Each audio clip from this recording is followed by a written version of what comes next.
sir, by diarrhea, sir. Okay. So, Or any, sir, any any other reason why thyroid swelling patient can have diarrhea? sir, in case of some medullary thyroid cancer, there will be release of, sir, prostaglandins, sir, any E2, F2 alpha, and that's catecholamine that can lead to, sir, active diarrhea, sir. Okay. So, if there is a case of medullary carcinoma of the thyroid, Yes, such patient can also have that yes, diarrhea. sir. Now you Yes, realize the importance of not keeping the things in bracket. yes, sir. Yes, sir. Diarrhea can occur Yes, not sir. only in hyperthyroidism, it can occur Yes, in sir. certain other Medullary. conditions of the thyroid also. Yes, sir. So it is not advisable to keep all these symptoms in bracket with the diagnosis, Yes, sir. likely what you have mentioned here. Yes, Right? sir.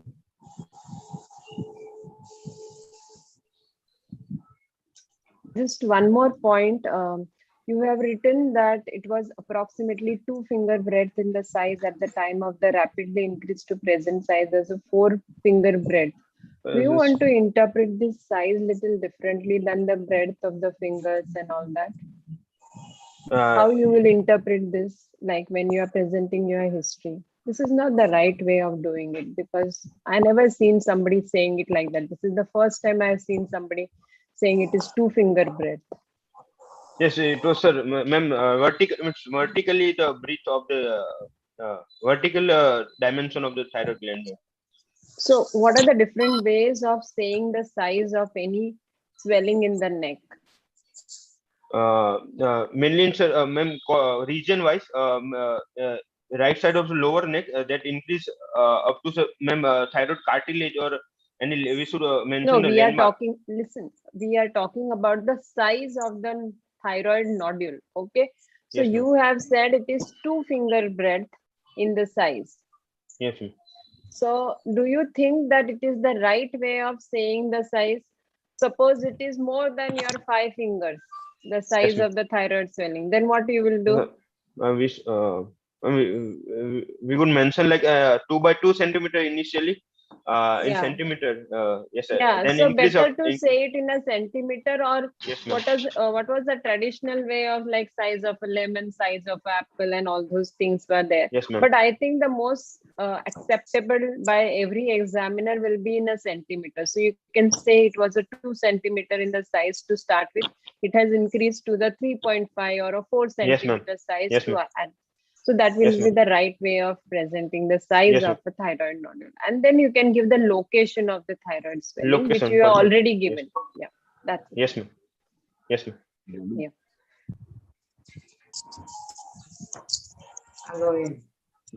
Hello. Yes, Yes, yes, Raman, sir. sir. Hi, very good morning, doctor. Doctor, when you come to the first slide, can you come to the first slide, please? Yeah. Yes, sir. The first one. You see, whenever you are describing a patient for a postgraduate, for the postgraduate surgery examination, a few modifications that needs to be done. Number one is that when you are describing a thyroid, remember that the patient may be coming from an endemic or a non-endemic region. Yes, sir. Like I come from the part of India where there are districts in the part of West Bengal in the Himalayan territory which are endemic for a goiter. Yes, sir. So if the patient is coming from that region, we'll think about an endemicity as a cause. Yes, Whereas sir. I don't think Gujarat will be an endemic area for a goiter. So you are Yes. required to mention that the patient resides in a non-endemic area. Non-endemic areas. Yes, sir. Because then malignancy will come as a thought in our mind. This is number Yes, sir. one. Number two, when you come down the history, what do you think is the main reason? Think neutrally. Rather than thinking of this as a thyroid, what do you think is the main reason the patient came to you in your OPD? Patient mainly come for swelling over the neck, mainly, sir, cosmetic Now, reason. doctor, let me ask you a question in a retrospective way. Say if you had a swelling in the neck, Yes, sir. you have come to a doctor immediately. Maybe yes. Which, But sir, when it is in the neck, particularly in a lady, maybe, the main issue will be either cosmesis or fear of, sir, malignancy. Okay. Yes, sir. Number one. Number two, or maybe pain, or Yes. maybe in a patient who was conscious, a concern that the neck swelling is progressively increasing. And as Yes. Madam has mentioned, very, very importantly, please do not use fingers or lemons or apples. Always Yes. use about 2 centimeters, which increased over the span of 6 months to now become a size of 5 centimeters. So Yes, these are sir. the small things to describe. Number one. Number two is that whenever you are describing, go to the next slide, kindly. The next one. Oh, sorry. The previous slide. Complaint. Doctor, the patient did not tell you over midline. Patient did not tell you right of the midline. Yes, sir. Because chief complaint, because examiners or conventional examiners will like to hear, the chief complaint of the patient was a swelling in the neck Yes, sir. for last 4 months. That's it. The patient is not a doctor. Yes, So sir. she did not tell I had a thyroid region swelling. Yes, sir. Okay, come to the next slide, please. Okay, now in this slide, you have mentioned about a thyroid function. That is very nice. Next one is, go to the next slide, kindly. Right. Now, it is you have said that not associated with pain. Now, whenever you are talking about a swelling, remember Yes, sir. that thyroid swelling, you have mentioned about function. Now, the next paragraph goes about the malignancy, if you think this to be a malignant swelling. Now, Yes, sir. malignancy can have a local compression, can have a regional spread, can have a metastatic. Yes, sir. So, your history has to have a history about that. What may be the local problems relating to the swelling, like change in the voice, Voice. Yes, sir. okay, or hoarseness in the voice, which Yes, had sir. appeared after the onset of the swelling, not Yes, sir. before. Yes, sir. So this is the number one. I have mentioned that about. Yes, sir. Number two, but it is better called as change in the voice. Yes, sir. Okay. The next one will be that when you talk about regional problems, or maybe in a recurrent thyroid swelling, a local ulcer in the neck. When you talk about regional problems in the thyroid, it could be appearance of other neck lumps or neck swellings after the appearance of the neck lump or after the appearance Yes, of sir. the thyroid swelling. Maybe you are Yes, sir. hinting the examiner towards a lymph node. Yes, sir. Last will be the patient did not have history of any other swellings in other parts of the body like the skull or long bones, no Yes, sir. history of a cough plus minus hemoptysis or Yes, any other abdominal complaints or sir. swellings. So this more or less gives the impression to the examiner that you are also thinking in a non-endemic area of a middle-aged lady, maybe with a malignancy in your mind. Because when you come to discussion, couple of minutes down the line, every investigation that you do, the thyroid classification, Bethesda classification, etc. You see, everyone is hinting only towards one thing. Do you have a thyroid cancer, yes or not? So there will be at one point in the story where beyond the function, you will be asked about thyroid malignancies. Okay. Yes, sir. So this is all about the next one. And when you talk about family history, doctor, you see, do Yes, not sir. say not significant. Examiners are going to ask you tough questions like medullary cancer, thyroids, their Yes, sir. inheritance pattern, names and symptoms. Yes, It sir. is better to say that no other patient, no other family members had a thyroid swelling. Yes, sir. Okay, doctor, can you tell me a non-malignant cause where all the family members have a goiter? Sir, in a patient, whole family coming from sir endemic area, sir. Excellent. So patient Or will have maybe, iodine deficiency all excellent. overall. Very good. So that means you have to mention that. Number Yes, one, sir. or maybe they are consuming a diet which Yes, may sir. have led to a goiter. Can you name me some diet which contains something which produces a goiter? Sir, diets containing goitrogenic sir substance like cassava or cabbage, sir. Excellent. And the So, whole of the family excellent. consuming it's a staple diet. Right. So that means, so these are the things that in which non-malignancy, but the patients in a family or a cluster or a region may come with goiter. Can you Yes, sir. tell me what is the definition of an endemic goiter? Endemic goiter is a specific incidence of goiter in a particular significant amount of population in a particular geographic area, sir, What is the with percentage? iodine deficiency. वही कर रही हूँ यार, पता है screen recorder मैंने on किया है। what is the percentage of people in a region with goiter to be quantified as an endemic goiter? Percentage. The National Goiter Eradication Program, it is 5% of the population 5%. Yes. have a goiter in that region to be quantified into the National Goiter Eradication Program as far as endemic. Okay. Yes, sir. Now, you have said drug history. What are the drugs that can produce a goiter? Patient is taking any sir any antipsychotic drug or lithium or any sir antiarrhythmic drug like amiodarone. Patient can lead to sir and Okay. lead to So, goiter. so you have thought about drug history, and examiners can always take you down to physiology of the thyroid. Yes, sir. You can have questions about drugs that can produce goiter, like goitrogens or Yes, sir. goitrogenic drugs. Yes, sir. Like if the mother is consuming antithyroid drugs, Yes, who sir. is going to have a goiter? The baby is going to have a goiter. Baby is going to. Yes, sir. Okay. So understand that patients taking, as I've said, lithium and amiodarone may also produce goiter, but these are functional problems. Yes, sir. So you're required to know about these ones. That what are the drugs? That means around this part. The Yes, next sir. part of this, what is the personal history in this patient? Hello, please. I would like to ask you more question. Yes, sir. So Acha, please. you said something that there is no other swelling in the body or neck or any other place. So can you expect lump in abdomen in a patient with thyroid swelling? Yes, sir. If there is any metastatic from the thyroid malignancy or any sir syndrome, the main syndrome, there is can be sir pheochromocytoma associated Okay. with But medullary thyroid usually the lump of pheochromocytoma will not be palpable. You may find it on investigation.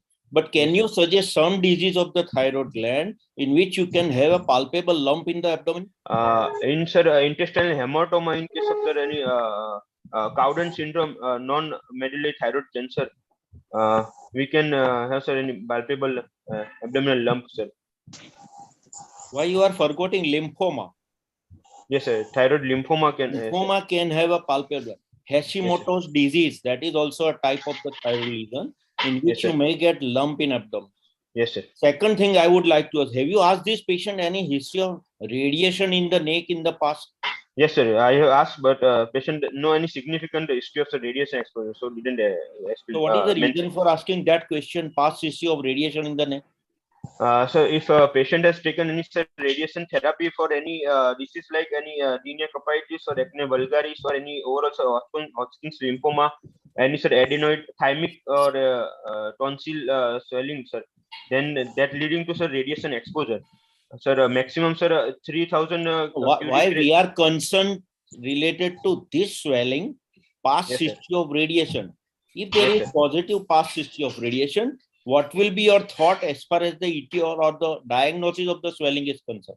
So if there is a radiation exposure up to 3,000 Curie Gray, there can be mutation in the genes that can leading to development of malignancy. Which malignancy of the thyroid is like known to occur if there is history of radiation? Papillary thyroid carcinoma, sir. Okay. Second thing, you described that patient doesn't have any difficulty in breathing, right? Yes. Now Yes, tell sir. me the conditions in which the thyroid swelling causing respiratory distress or difficulty in breathing. What are the types of thyroid swelling and how it Yes, can causes the respiratory distress? Yes, sir. Sir, in diffusely enlarged goiter can compress the trachea or displace the trachea, or any infiltrating malignancy like anaplastic Okay, carcinoma. usually if the diffuse goiter compresses the trachea, respiratory distress occurs or it doesn't occur. At what stage the respiratory distress will start? Diffuse or multinodular goiter long duration. What happens so that the respiratory distress can start? The long-standing diffuse enlarged multinodular goiter can compress the trachea and change its dimension of trachea. You know, tracheal has got a very good cartilaginous films in the front. It doesn't allow the pressure to be transmitted there. Rushabh, So what happens? Rushabh, Is it MNG or is it something else? Is it not multinodular goiter? What it is? Sir is Anaplastic. giving you a hint that the cartilages are very good. No, we are talking about benign disease. What happens in toxicosis?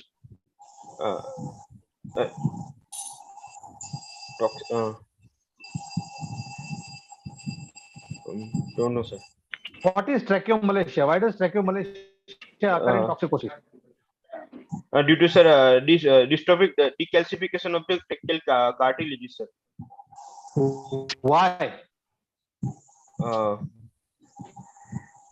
Due to increase in the vascularity of the swelling that leading to, sir, loss of the decalcification of the cartilage, sir. Demineralization of the cartilage due to increased vascularity, sir. So that is one thing Choksys have wanted. What is the other thing? What are the other two continue, reasons why the patient can develop respiratory distress with thyroid swelling? If there is involvement of, sir, bilateral recurrent laryngeal nerve, that can lead to, sir, paralysis of the bilateral vocal cords, and it will be in, sir, paramedian or abducted position.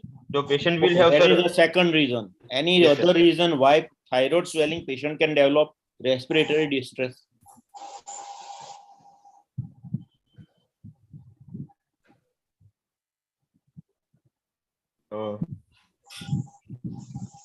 don't know, sir.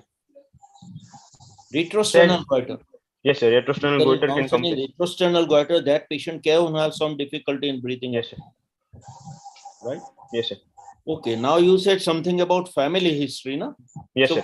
what are the malignant lesions of the thyroid which are likely to run in family? Familial disorders, mainly, sir, like Mann syndrome, runs in disease due to, sir, red oncogene mutation, sir. Man 2A, Man 2A, Man 2B, sir, and familial medullary thyroid cancer, sir, and others are non-medullary thyroid cancers, like, sir, Cowden syndrome, or any, sir, Dicer 1 syndrome, or McCune-Albright syndrome, sir. Okay, you can go to the next slide.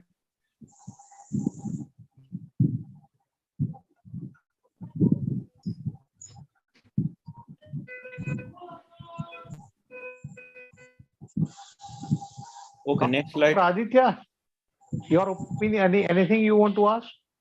I'm listening, sir. I'm having a great time Okay, listening to the questions. Sure. Please jump in at any given time. Absolutely, sir. Absolutely. So in your general examination, have you examined the oral cavity in this patient? Yes, sir. Yes, sir. I mentioned it in Why you last, sir. examine oral cavity? Sir, to examine the any, sir, any presence of lingual thyroid, or any, sir, mucocutaneous neurofibromas, or mucocutaneous so polyps, or to include in to examine for the Mann that is syndrome. one reason lingual thyroid swelling can be there. Where do we Yes, sir. expect the lingual Choksys thyroid side. swelling? It's in the posterior one third of the tongue, sir. Okay. Any other things you would like to Choksys, check in Ramanov a sir, patient sir, with can you- thyroid swelling? I would like to do, sir, indirect Okay, sir. laryngoscopy to see the status of the vocal cords, sir. Choksy, can we go ahead with the examination part? Then we'll have it complete the examination part. Okay, if you find there is short of time, then we can go ahead with the No short, sir, there is no shortage of time. There is no shortage of time. We are here for the students. Raman sir, you need to ask anything regarding history? No, regarding nothing further. I think, sir, we should proceed. Jayesh bhai? Yeah, Jayesh bhai? Okay. No question. No Jayesh question. sir, okay, fine. Fine, Please. fine. Rushabh, continue Yes, with the sir. examination part. We'll Yes, sir. stop at diagnosis. Yes, sir. One question from my side. Yes, ma'am. Yes, Wanted yes, to ma'am. ask Yes, in the ma'am. family history, you had to ask a thyroid swelling, any sudden death on table history in the family. That is very important. Do you know why sudden death with the thyroid swelling is important in the family history? Sudden death, ma'am, any malignant tumor invading, sir, ma'am, bilateral recurrent laryngeal nerve, or during the No, surgery we have to. It's a family history. That patient has got a family history of thyroid swelling, and one of the grandfather, great grandfather taken up for some surgery and died on table. Like that kind of a history patient will give it to you. Do you know what is it suggestive of? Ma'am, any patient having, sir, ma'am, Mann syndrome with thyroid with pheochromocytoma. So If you not unknown pheochromocytoma and cytoma, patient been taken for the surgery, patient hypertensive can have a crisis. crisis and then Yes, sir. patient can die. Yes, So ma'am. it is one of the most important Yes, things. sir. Do you know familiar polyposis, Yes, sir. adenomasis with the Yes, sir. involved with the thyroid swellings? Yes, ma'am. Fab syndrome, ma'am. Yeah. Due to yes, sir, ma'am. In some ma'am, familial non-medullary thyroid cancer. So this patient also will come with the papillary thyroid cancer with the cribriform modular variant. Yes, sir. Cribriform So medullary. Yes, sir. yeah, so that is another variant. So association of a diarrhea along Yes, sir. with the thyroid swelling, so papillary Yes, swelling. Okay, so diarrhea is only not related with the medullary thyroid cancer, yes, but ma'am. it can be Cribriform type of associated with the papillary thyroid cancer. cribriform papillary. So it Yes, is very important when you give a personal history. Go to the next page. Yeah, so it is very important to give a diarrhea history separately for this patient. And Yes, I ma'am. just wanted to tell you that since this patient came in February to you and you are presenting in exam, it doesn't happen like this. Okay. Yes, ma'am. So I'm assuming that this is because the patient came to your OPD in February and that's why you are giving the LMP like this. Yes, ma'am. Okay. But if you do like this in exam, you have to think that this patient is pregnant or there is, so before investigating this patient radiologically, you have to think about all these things, because Yes, ma'am. sometimes patient will be pregnant and then you will getting all the radiology done for the patient. It will be risky for the baby. And if you are Yes, ma'am. planning a surgery, again, it's a problem because you cannot do a surgery in certain terms. Yes, So ma'am. you need Yes, to ma'am. know that. So Yes, pregnancy ma'am. and thyroid swellings are very important. Do you know what is the correlation? Anything you know about it? Pregnancy and thyroid swellings. Ma'am, if we are if we cannot, ma'am, any give, sir, ma'am, radioactive iodine therapy during pregnancy. If you surgery is the option, if we are planning for any surgery, removal of the thyroid gland for any malignancy, and we have to plan the second trimester of pregnancy. Then Why second trimester, not on the first trimester, or why not on the third trimester? ma'am, first trimester, patient the baby is in this ma'am, in the stage of organogenesis. So the removal of thyroid gland leads to the hypothyroidism, sudden hypothyroidism. So the baby will not get any thyroid hormone for the neuro nervous and nervous system development, ma'am. Yeah, so the first few weeks of the pregnancy, the patient's, the baby's thyroid is dependent on the mother's thyroid. So Yes. organogenesis will not, it's not yet happened. So patient Yes. will be a cretin. The baby will be Yes, sir. cretin. It Cretin will is. take out the thyroid in Yes, ma'am. beforehand. So and the last trimester, there will be a risk of threatened abortion. So Yes, that's ma'am. why the safe period is the second term. Yes. Okay. Yeah. Please continue. Yes, ma'am. I have examined the patient under adequate light exposure with her consent. Patient was conscious, oriented to time, place, person, and cooperative. Patient was well built and well nourished. Her BMI was 20.5 kilogram per meter square. Temperature was normal by palpatory method. Pulse were 82 beats per minute with regular rhythm with normal force and volume in the right radial artery at rest. Blood pressure was 124 by 70 millimeter mercury in right brachial artery by auscultatory method in sitting position, and respiratory rate was 18 beats per minute, 18 beats per minute. No any tremors or pedal edema, no clubbing. Palms were soft and not moist. Both eyes were normal, and rest of the general examination was normal. On inspection, approximately 7 by 5 centimeters single swelling in the front and just right to midline in lower neck, globular in shape, extending superiorly to approx 4 centimeter below the mandibular margin and below approx 1 centimeter above the clavicle. The medial margin was well defined and lateral margin was ill defined. Swelling moves with deglutition with normal overlying skin. There was no any scars, sinus, visible veins, or visible pulsation over the swelling. No any other visible swelling in the neck. movement with deglutition.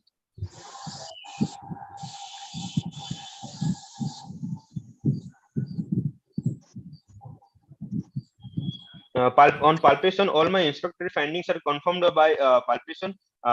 Temperature was normal, no any tenderness, single 7 by 5.5 centimeter swelling in center and right side of the neck with upper margin 4 centimeter below the mandible and lower margin 1.5 centimeter above the clavicle. Getting below the swelling was possible. Suprasternal notch was palpable. Medial margin was in the midline and lateral margin was behind the sternocleidomastoid muscle. Smooth, it was smooth surface and firm in consistency. Swelling was not fixed to skin and moves with deglutition. Trachea was in midline. Normal carotid pulsation were palpable.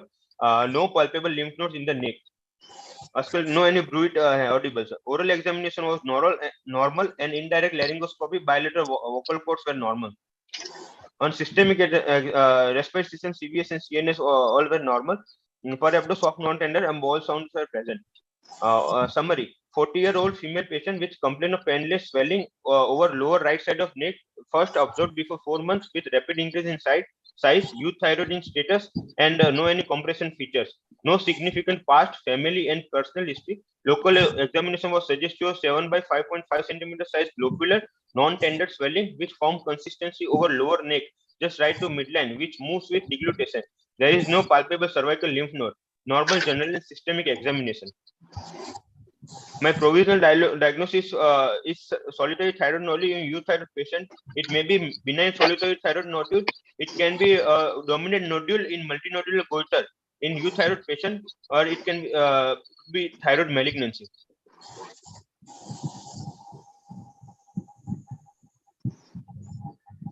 Okay, go back to the first slide. Okay.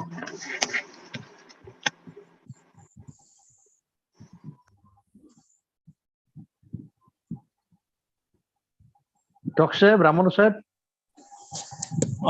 Sir, I think I'd like to go to the examination.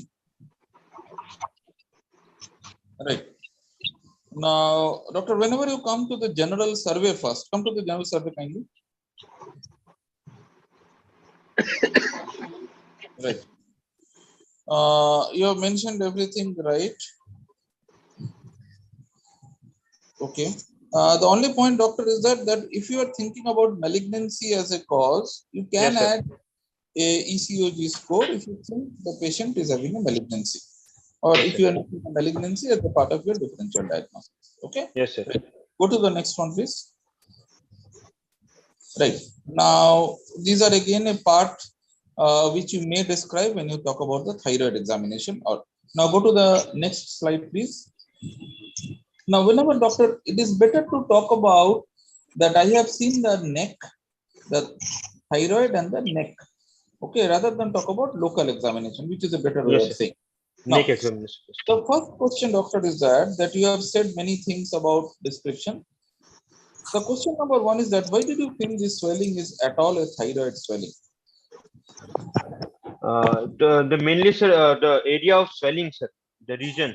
It was, sir, in lower neck, just right to midline, sir, in the region of thyroid gland, sir, normal thyroid gland. Okay, so with your cursor in place in this picture, can you tell us which part of the neck is technically the thyroid region in the neck? The thyroid, just below the thyroid cartilage, in the No. Sorry, is asking, move your yes, cursor and show what is the thyroid area. yes, sir. Yes, sir. This is the thyroid area. So, what are the boundaries? The thyroid in thyroid, the isthmus will be at the level of just the cricoid cartilage, and the upper pole of the thyroid will reach up to the middle part of the thyroid cartilage, and lower it is just below the cricoid cartilage, and laterally up to the sternocleidomastoid side, just the related to sternocleidomastoid lateral border side. Okay, so the upper one will be up till the hyoid, the lower one Yes. will be up till the sternal knot, and laterally Yes, you are going up till the sternocleidomastoid. Okay, that's yes, nice. Okay, the next one to know is that, okay, so this is good enough. The next point to understand is, so why did you say this is a thyroid swelling? Sir, mainly, sir, it was in the lower neck, and So just one is the area, then anything area. else? So And first is the area, thyroid area. What other yes, things? sir. What did you examine and how did you say? And the movement with the deglutition, sir. It can be and sir, the consistency of the gland, sir, on palpation, sir. Okay. Yes, sir. So number one point that goes in favor of a thyroid swelling is, sir, it is a swelling in the thyroid region. Number Yes, sir. two, the swelling moves on deglutition. Yes, sir. Number three, the shape of the swelling resembles a But lobe or half a lobe of a thyroid swelling. yes, sir. Please do not say about palpation points, because conventional examiners will not like inspection and palpation to be mixed up. So please Yes, remember this. yes, Now, sir. doctor, everyone knows the answer, but still it is customary to ask, Yes, why sir. does the thyroid move upwards on deglutition? Please don't say it moves downwards. It moves upwards on deglutition. Can you tell us why does it move upwards on deglutition? Thyroid is invested by deep layer of investing layer of cervical fascia, and that fascia condenses posterior lateral posterior medial aspect of thyroid gland at Barry's ligament, and that Barry's ligament is attached to the cricoid cartilage. So when there is deglutition, there will be a contraction of the constrictor muscle of pharynx, that leading to movement of the cricoid upwards, and through the Barry's ligament, the thyroid gland will move upward with deglutition. Okay, Doctor C, it is good that you have mentioned all the points. In an examination, always try to organize your thoughts. Yes, sir. Examiners will like to hear answers in a systematic way. Yes, sir. Whenever you are mention 3 points. Number one, it is usually the pulley action. So examiners will like the word pulley. Yes, sir. Action of the thyropharyngeus when a swallow mechanism is initiated. Yes, sir. Number two, it is the thyroid is placed in the pretracheal space or Yes, sir. invested in the pretracheal layer of the fascia. Number Yes, sir. three, it is the Barry's ligament which Yes, sir. attaches the thyroid with the cricoid cartilage. Yes, sir. So these are all about the examination points. Yes, sir. Next is, so when you come to palpation, can you show us a picture on palpation? The next picture, right? Doctor, how did you palpate this thyroid swelling? So we can palpate the thyroid swelling by Lyas method, by making the palpable lymph node Doctor, prominent. Sir is asking, how did you palpate? How did It's you not a palpate? generalized Yes, question. Yes, How sir. did you palpate in this swelling? See, thyroid, different size of thyroid swellings have different ways of Yes, sir. palpation. So Yes, sir. sir is asking your technique. Yes, sir. I palpate the swelling by Lyas method, by staying in front of the patient, by palpating the thyroid nodule, and also the opposite lobe, by making it prominent by pushing the right side towards left side, and also from the behind, by making the neck flex and towards slightly towards right side, make the inspectory side, sir. Right, see, doctor. The most conventional way of palpating a thyroid, particularly of a large enlargement of one lobe, as in this patient, is always standing behind the back. Yes, sir. Yes, sir. Stabilizing the skull with your thumb and the index finger, Yes, sir. palpating both the sides one after another with relaxation of the neck Yes, by sir. your middle and the ring finger. Yes, sir. That is the way you feel the anterolateral surface of the thyroid. Yes, sir. Yes, That sir. is the conventional. Always, always, always in the examination, examiners are required to be told this as the beginning. Yes, sir. If on an posterior examination or conventional examination, you now want to see nodules like in this patient, in which multinodular goiter is a differential diagnosis, particularly on the medial aspect of the thyroid, then you come in the front and now palpate the gland by a technique called as Lahaye's technique. Last and the most important, if the swelling is considerably small in size, no one knows what is small, and is confined to one side, then it is better to do Kreil's method. Yes, sir. It is usually not using all fingers but only a thumb. Thumb, So in pulp of the thumb. right. So in question, the answer should have been, I palpated the gland by the conventional method standing behind. Yes, Then sir. to appreciate the nodularities in the lump, particularly on the medial aspect. I came on the front and did the Lahey's technique. Yes, sir. Okay. So Yes, these sir. are the points. Sir, I think thank you for my end. So that's from my end. Choksi Sahib.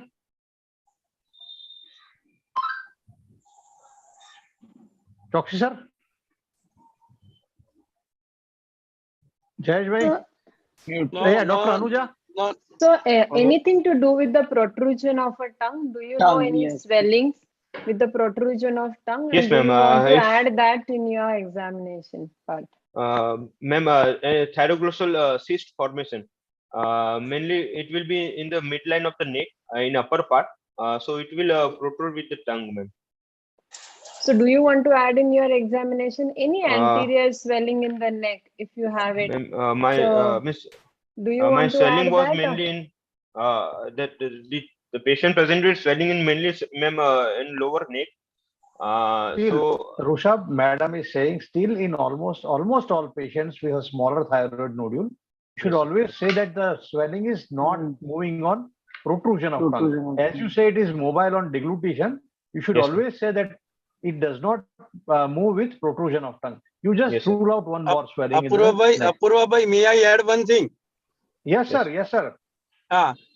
Rushabh, if the swelling is smaller one, then you definitely do the protrusion of the tongue. But in larger swelling, it might not be seems to be moves upward, though it is thyroid. Yes, sir.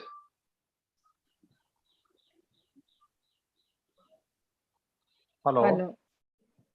Jayesh bhai, Hello. I can't hear you. हाँ जयेश भाई sorry Hello. તમારો અવાજ જતો રહ્યો જયેશ ભાઈ પરીક્ષ સાહેબ. Yeah, so I would like any thyroid Yes, ma'am. swelling, if you can mention both the things that Yes, to ma'am. identify the structure is arising and any correlation with the attachment of the hyoid versus the pretracheal fascia and the Berry's ligament. All those things has to be clarified before ending. Yeah, Yes, ma'am. that's from my side. Dr. Okay, Saib. I would like to ask one question. Have you mentioned any relation of the swelling to the sternocleidomastoid muscle and Yes. position of the trachea? It is in midline or it is shifted to opposite side? Sir, it's in midline, sir. And the lateral on palpation, the lateral margin of the swelling was, sir, just behind the, sir, ill-defined due to going behind the sternocleidomastoid. But is it necessary to mention that the swelling is deep to sternomastoid? No, Orbital to sternomastoid? no, sir. In normal thyroid gland, the lateral margin of the thyroid gland reach up to the sternocleidomastoid, sir. Dr. Rushabh, can I ask a question? Yes, sir. Yes, sir. Yes, sir. Yes, sir. Please.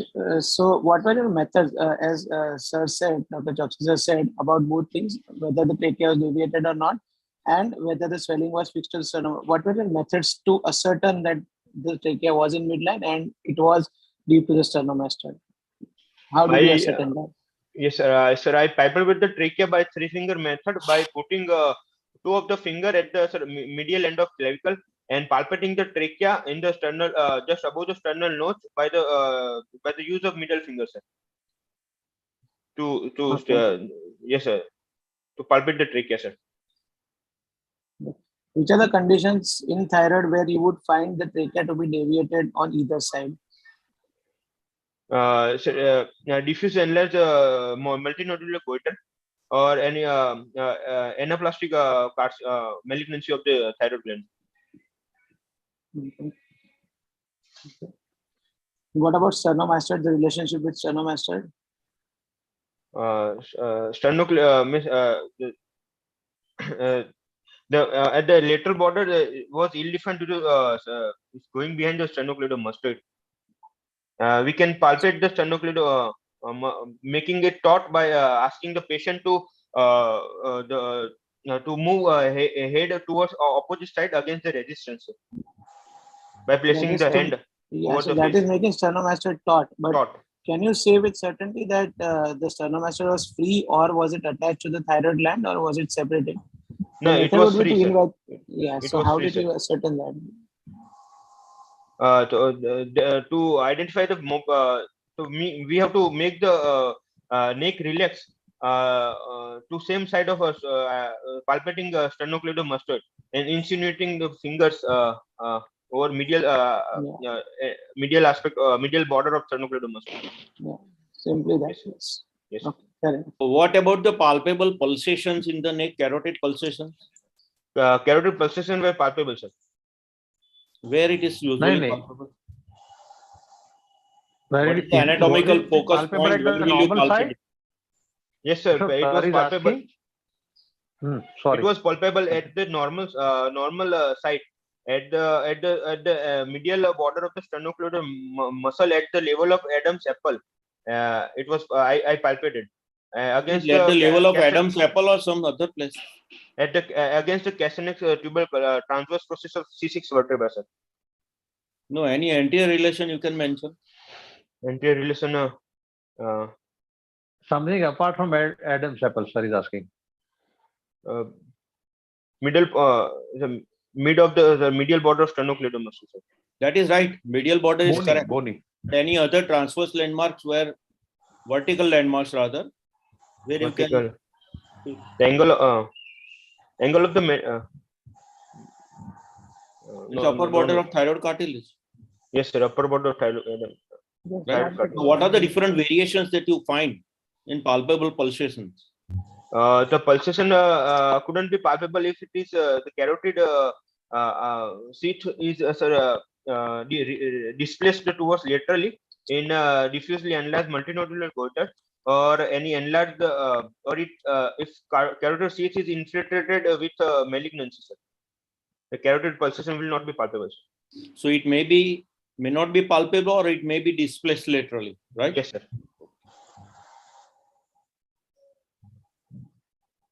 Just one point from my side. Whenever you get a thyroid swelling, female patients, they usually complain about some difficulty in swallowing. So you should be very careful, because sometime a post-cricoid malignancy can appear as a diffuse swelling in the lower neck, and it will appear as if there is a thyroid swelling, but actually the post-cricoid malignancy is infiltrating a thyroid or pushing the thyroid forward, and that's how the swelling appears. So it's a typical presentation like this what you will get it. So you should ask the history of dysphagia which started earlier than the thyroid swelling, or the complaints more of a aerodigestic tract than the thyroid swelling. And that's how, and when you do a Hopkins examination, you should look for any other lesion in the pyriform area and Yes, the ma'am. post-cricoid area. So that is the most important thing, especially in a 40-year-old lady who is averagely built. Those patients, you have to see all these things. Yeah. Yes, ma'am. What about the mobility of the swelling you elicited? One, you say it is moving up with deglutition, right? Up and down with deglutition. Yes. Any other mobility you have tested? The nodule was not the mobility fixed in transverse dimension. The mobility was not possible in transverse dimensions. Okay. Have you tried eliciting the mobility of the swelling after flexion of the neck, one, and after Yes, sir. extension of the neck? In What should be extension, the normal position to elicit the transverse mobility of the swelling of the neck? sir, we should both insert the flexion and extension, sir. It becomes fixed in extension, sir. Extension due to compression by the deep fascia of the deep cervical fascia, sir. So on flex position of the neck, the swelling Yes, sir. is moving transversely along with the Yes, whole sir. segment, right? Yes, sir. Yes, sir. Along with the trachea and sir, the whole segment, sir. You said something about no palpable lymph node in the neck, right? Yes, sir. Yes, sir. So why you check for the presence of lymph node in the neck in a patient of thyroid swelling? Any sir, any nodal metastasis or lateral aberrant thyroid in case of sir papillary thyroid cancer, sir. Do you think you said something about aberrant thyroid, no? Yes, sir.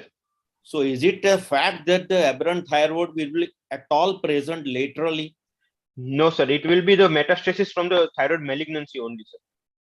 Yes. So what are the types of malignancy of the thyroid which can metastasize to the lymph node. Different Mainly, types. sir, papillary thyroid cancer will metastasize to lymph node. Okay, any other? And medullary thyroid cancer and thyroid lymphoma will also metastasize. Okay. Now you said something about mobility we described, no? So Yes, sir. what are the conditions in which the mobility, transverse mobility of the swelling may go in thyroid cases? The diffusely enlarged thyroid, multinodular thyroid will not move if it is diffusely enlarged, and if there is a anaplastic carcinoma. In short, my question is, what are the malignant lesions of the thyroid where you find locally fixity in the region? Undifferentiated malignancy, sir. Like anaplastic carcinoma. Anaplastic carcinoma is okay. Yes, sir. Do you know any inflammatory lesion which yes, can sir. In riddle thyroiditis, there will be fibrosis. So the mobility of the thyroid gland will be hampered. Riddle thyroiditis is a which type of disease? It is a malignancy, inflammatory. What it is? It is inflammatory mainly, sir. It is a acute, subacute, chronic. What? It is a chronic type of thyroiditis, sir.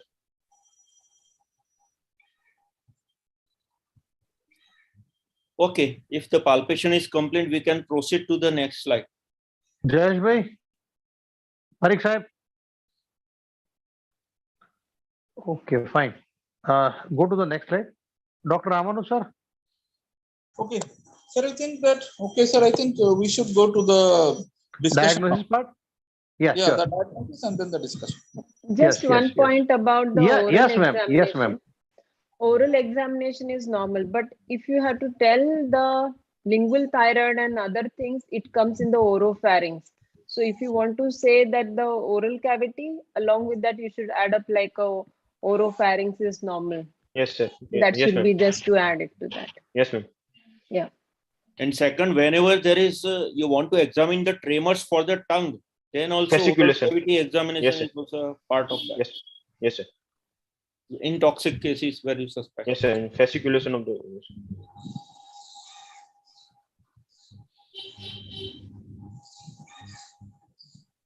Okay, so your case summary and diagnosis.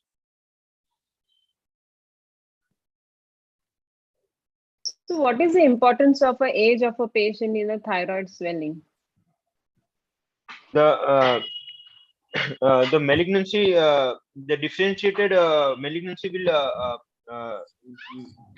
be in, around the age of 30 to 50 years of age, and anaplastic will develop in older age. And in case of familial cases like medullary thyroid cancer, the prevalence will be earlier at low age.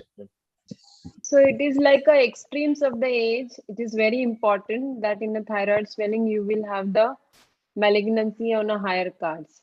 So you will have a young patients, pediatric population, or you can have elderly patients who can have a thyroid swelling. So both the sides, you will have a malignancy on the card. Anything to do with the particular age limit, something to do with the thyroid malignancy?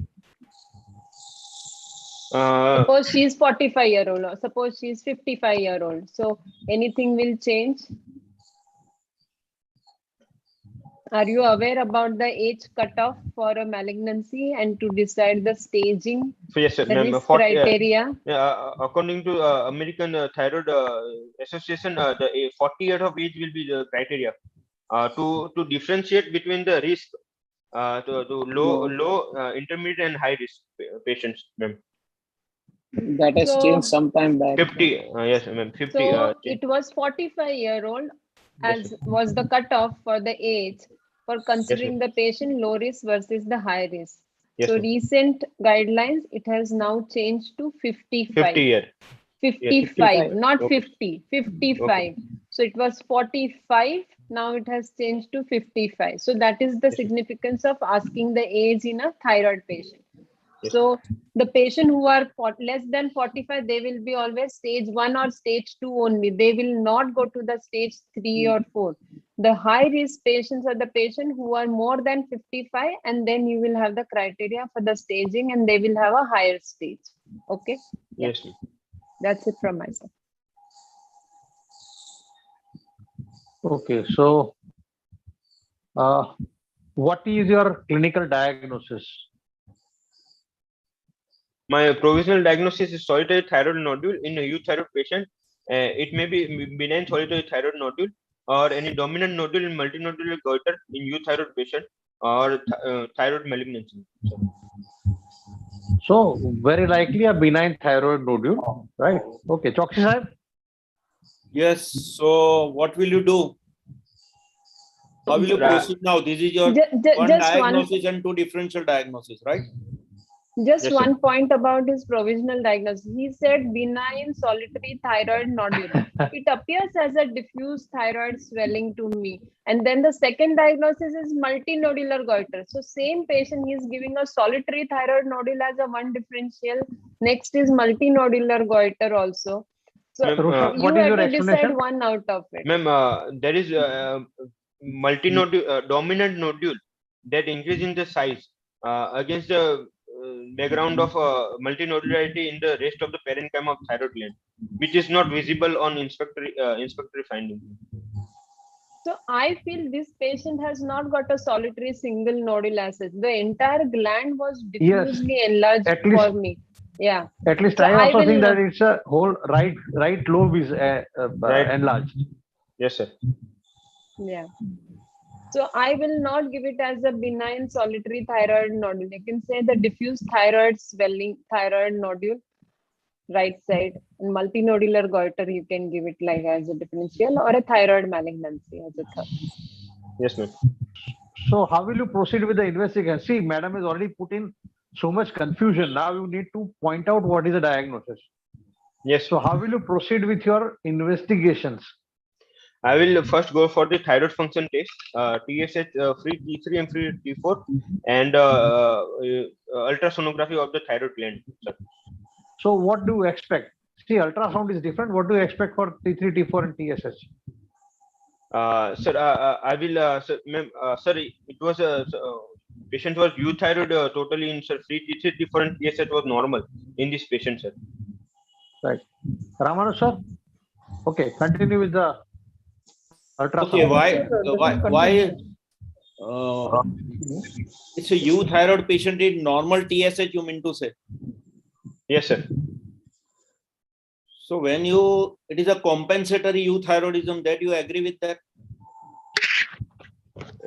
It can be, sir. In if it is a compensatory euthyroidism, the euthyroid, then you expect TSH to be high. Yes, sir. But sir, patient right now no not any medication or any patient no any history of any past medication or any symptoms suggestive of any thyroid disease in past, sir. What is the reason why that nodule developed? Tell me. Why the thyroid gland should have a development of nodule or nodule like that? Sir, by the high in case of deficiency or endemic areas, there will be sir high TSH stimulation. So there will be sir diffuse hyperplastic, diffuse hyperplasia of the thyroid gland. Then there will be sir focal hyperplasia, and then one of the nodule become autonomous or something. And no, then it's not autonomous. Nodule is not becoming autonomous. What happens whenever there is hyperfunctioning of some of the nodule? Yes, sir.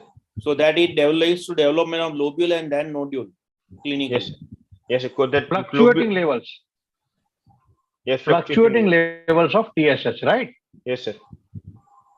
So tell the exact pathophysiology in case of a multinodular. Why? Sir is asking why does the patient develop a nodule? Due to fluctuating TSH stimulation, there will be diffuse thyroid hyperplasia. Then there will be focal hyperplasia, and that focal hyperplasia leading to coalescence of the follicles, leading to nodule formation. and that nodule but it leads to hemorrhage in the center. Yes, colloid formation. Hemorrhage folds to yes, sir. formation of a small lobule, and such multiple lobules will lead to formation of nodule. Yes, right. So it is the fluctuating level of the TSH, yes, which is also one of the cause for development of, right? Yes, sir. Yes, sir. Okay, so in short, you expect here T3 and T4 normal, but yes, sir. TSH little high, right? Yes, in reports TSH was normal, sir.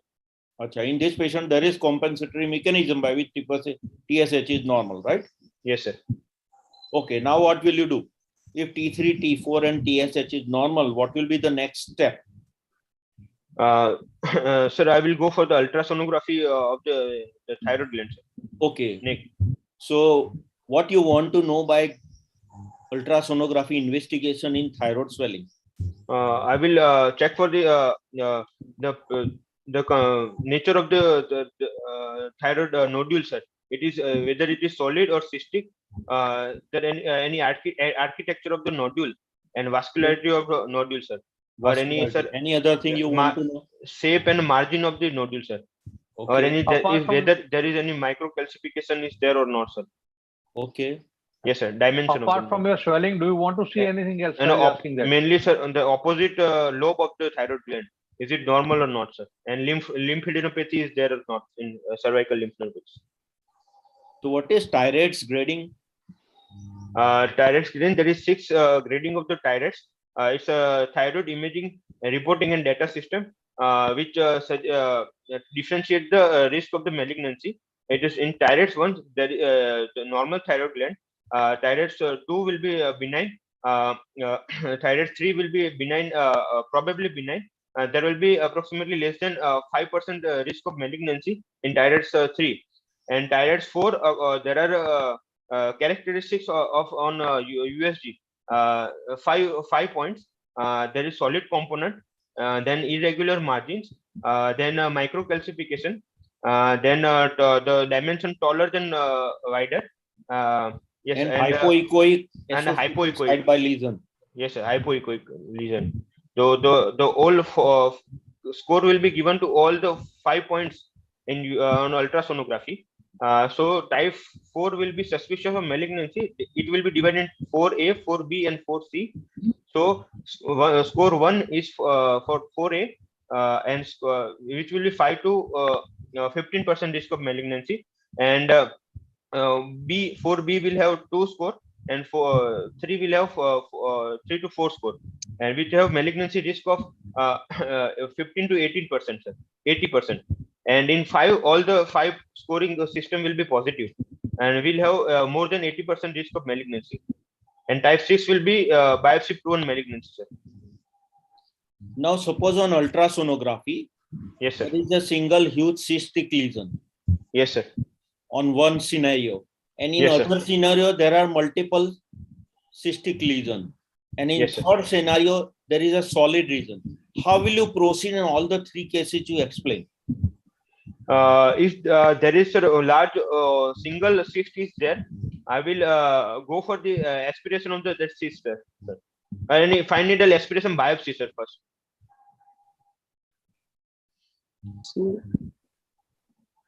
And then it comes to this the cystic swelling, benign cystic swelling. Then will I go for the aspiration of the cyst, sir, thyroid cyst, sir. What is the Bethesda system of reporting in FNAC? There are 6 staging of the grading of the Bethesda system on FNAB. The first will be undetermined, so we have to go for the repeat FNAB under ultrasonography USG guidance. Then the second is benign. Under benign, there is cystic swelling or any colloid swelling. If it is cystic, we will give trial of 3-time aspiration of the cyst. Then it reaccumulate again. We go for the any surgical intervention, sir. And on third, it is ATP of unknown significance or a follicular lesion of unknown significance. Then we have to again go for the fine needle aspiration biopsy under USG guidance. In 3, there is a follicular suspicious of follicular neoplasm, and in 4th, there is a suspicious of malignancy, and 5th will be biopsy proven malignancy. Okay, so if there is cyst in short, what first option I told explain you that you aspirate and you observe, right? Yes, sir. If it is a multiple cystic lesion and rest of the thyroids are also showing the small cystic nodules, then what will be the further proceedings? We have to differentiate, sir, between solid and cystic lesion on the USG, sir, and take fine needle aspiration biopsy from the solid component of the cystic lesions, solid component of multicystic. Okay. And if there is solid lesion, then you can get a FNAC report, what type of the lesion it is in detail, right? Whether malignant cell is there or not. Yes, sir. Suppose Yes, sir. FNAC shows there is no malignancy is not seen in the cells which are aspirated. How will you proceed? We have to, sir, if it is done under, sir, not under USG guidance, we should do a repeat FNAB under USG guidance, sir. Okay, after what is the role of core needle biopsy? Can you go ahead, or there are contraindicated? What is the role of core needle biopsy? The core needle biopsy can be done in, sir, cases like Reader's thyroiditis or any anaplastic. No, yes, the answer is that nowadays it is better to go for a true cut or a core needle biopsy because you get a tissue. Yes, sir. Right? Nowadays, including breast and thyroid, we have started going for core needle biopsy more than rather than FNAC. Yes, sir. Madam, would you like to add something? Dr. Anuja? So, just wanted to add that we do all the biopsy, the FNACs for a thyroid, which are USG guided.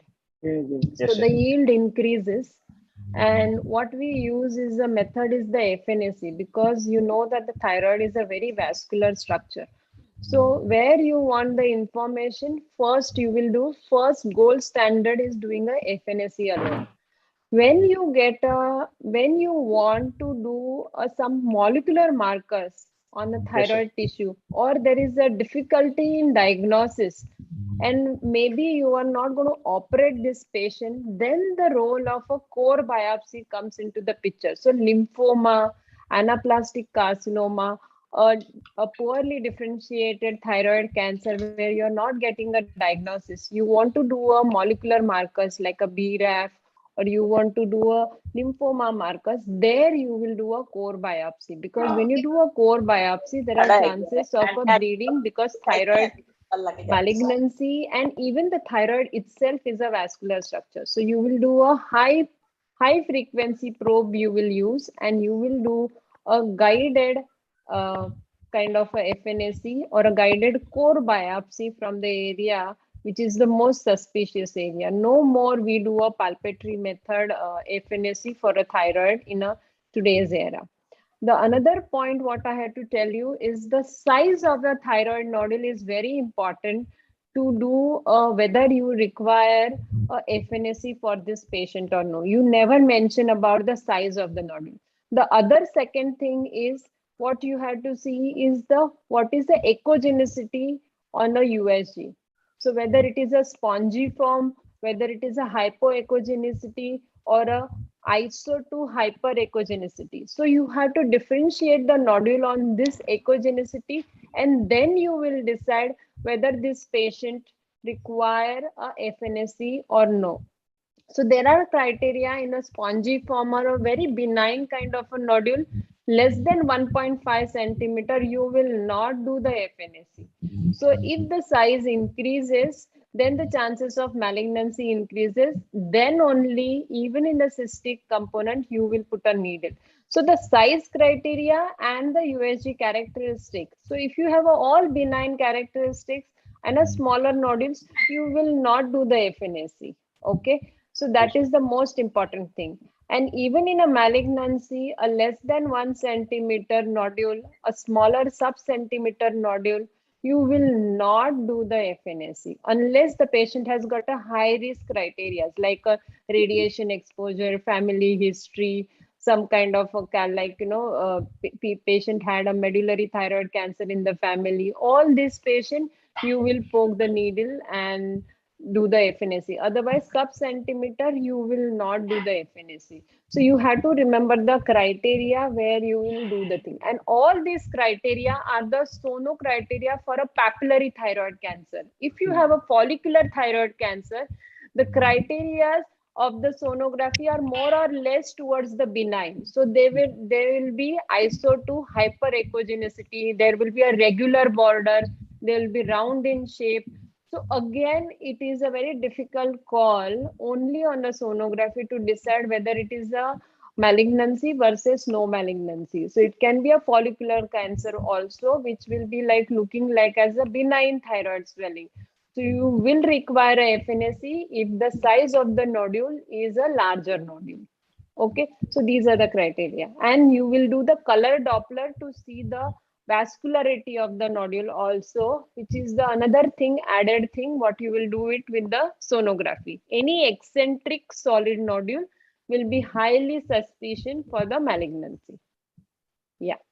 Madam, in follicular differentiating follicular adenoma and follicular carcinoma, to see the vascular invasion, whether true cut biopsy is of some help?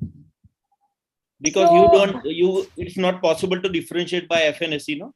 Yeah. Follicular adenoma and carcinoma. Yeah. So how the pathologist diagnose a follicular carcinoma? So you have two types in follicular carcinoma. One is minimally invasive follicular carcinoma, and you have something macroscopically invasive follicular carcinoma. So when you say minimally invasive follicular carcinoma, that means the capsule is breached at one point where the carcinoma is invading into the capsule. So when you do a FNAC, you are never going to get this capsular invasion in your FNAC. If you do a core biopsy also, you are not going to get this invasion component on your FNAC. So you will see only follicular neoplasm on your FNAC or even on the core biopsy. So follicular carcinoma is a diagnosis made on a histopathology when you send a lobectomy specimen or a total thyroidectomy specimen, and when they entirely process the whole gland, they will look at the capsules. So how many focal invasion of the capsule is involved, depending on that, they will label it as a minimally invasive follicular carcinoma or an invasive follicular carcinoma, which is an aggressive variant. So these are the differences. So follicular neoplasm is the diagnosis, what you will get it on a FNAC, and follicular carcinoma, what you will get it on a final HPR after you do the surgery. Yeah. Yes, doctor. Can you, Aditya sir, yes sir.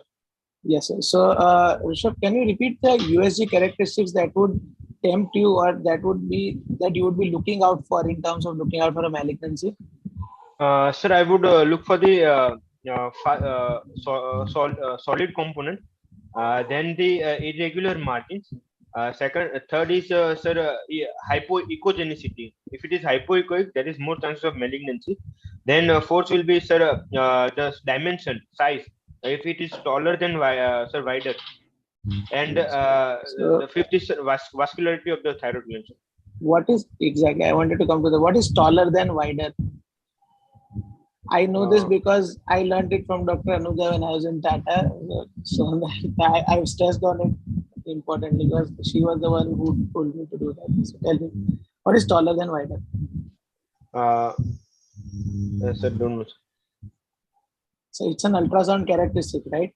So the taller than wider means it is not this tall versus this wide. When you do an ultrasound, it is usually a section. It is a transverse section.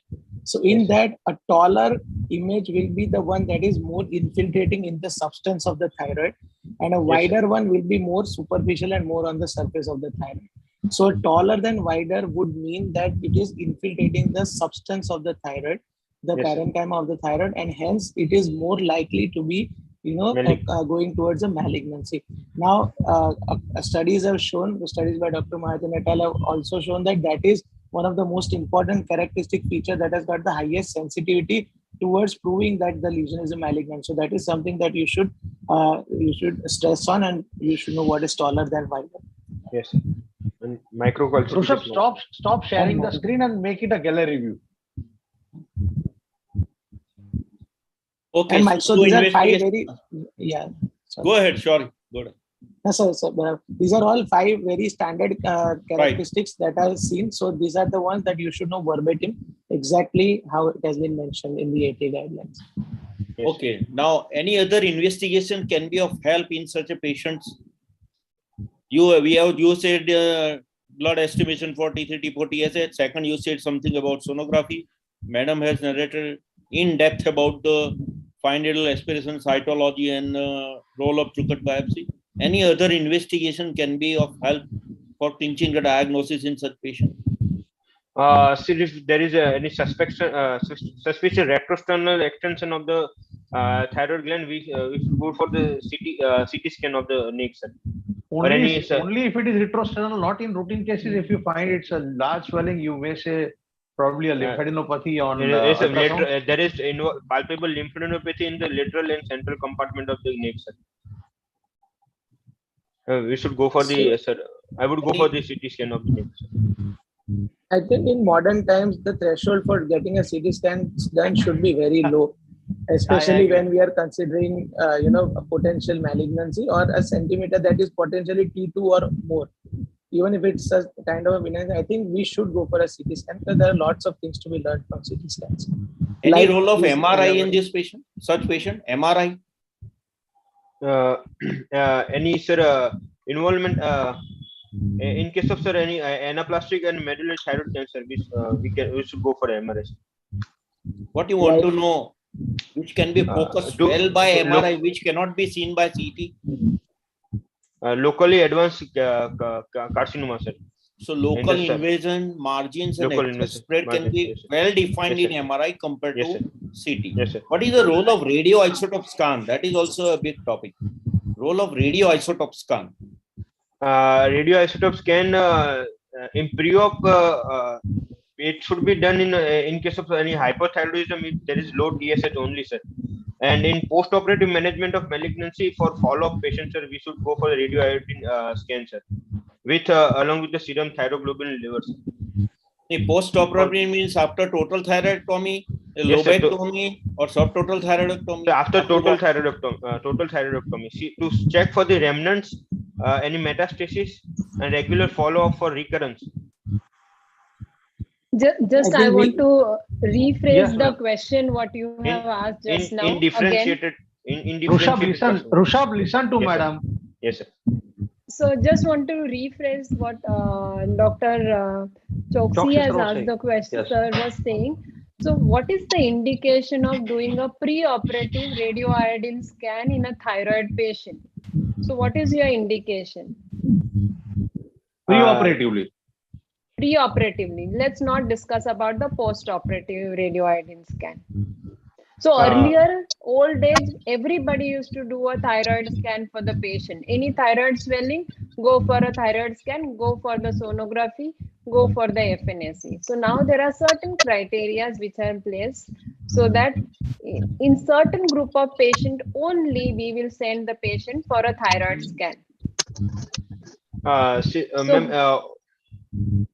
On thyroid function test, there is a low TSH, which is indicating. So any patient who is a hyperthyroid on a TFT, those patients only go for a radioiodine scan. So when you will do a sonography on FNAC for this hyperthyroid patient, what is your criteria to do a sonography for this patient? Hyperthyroid patient. Hyperthyroid patient. Yes. Ma'am, there is any to identify the dominant nodule and rest of the thyroid parenchyma, ma'am. check So for the I will say, more that your palpatory method to understand the nodule size, to understand the solidarity of the nodule, it is very difficult. So even in a hyperthyroid patient, you will do the sonography of the patient to know the size of the nodule, to know the characteristic of the nodule, and depending on the sonographic criteria of the risk for the malignancy, you will do the FNAC for this patient. So the scan is different and the sonographic criteria are different. So now tell me, hyperthyroidism and malignancy of a thyroid, what you know about it? Is it rare to have a malignancy in hyperthyroid patient, or it is very common to have it in a hyperthyroid patient versus the hypothyroid patient having a malignancy? Do you know the rates? The hypothyroid patient will have more chances of malignancy. Right. So hyperthyroid patient will have a less chances of malignancy because TSH is very, very low. So you require a TSH surge for a thyroid malignancy to develop. Okay. So these patients are low in TSH. So there is a rare possibility you can have a thyroid malignancy, but in a hypothyroid patient, there is a higher chance because TSH is high, and that's why they have a more chances of malignancy. So you will use a USG criteria to decide in a hyperthyroid patient to undergo a FNAC or no, and it can coexist still. Okay, so you can have a malignancy with the hyperthyroid, and sometimes they say that it is more aggressive kind of a tumor. You can have it with the hyperthyroid patient. Yes, ma'am. Okay, what are the different isotopes can be of help for doing radioisotope scan? So the iodine 123 is mainly used for the scanning diagnostic purpose, and iodine 131 can be used for the diagnostic plus therapeutic purpose, and we can also use the technetium 99 for the scanning radio scan. What is the utility of indium 111 octreotide label scan for thyroid swelling? Indium 111 octreotide label scan. He doesn't know, sir. Okay, it can be of help in medullary carcinoma of the thyroid. And what is the role of the system AB scan? So system AB scan can be used to check for this metastasis of the in malignancy. Specifically in which cell tumor of the thyroid it can be of anaplastic carcinoma. No, it is Hurthal cell tumor. Hurthal cell tumor. What is Hurthal cell, you know? It's eosinophilic cells mainly develop from the oxyphilic cells of thyroid glands. So what is the behavior of the Hurthal cell tumor? The rapid increasing, rapidly developing carcinoma. It is a type of follicular type of. It's a type of. It is the How type it differs from the behavior of the follicular carcinoma? It is a follicular type, and the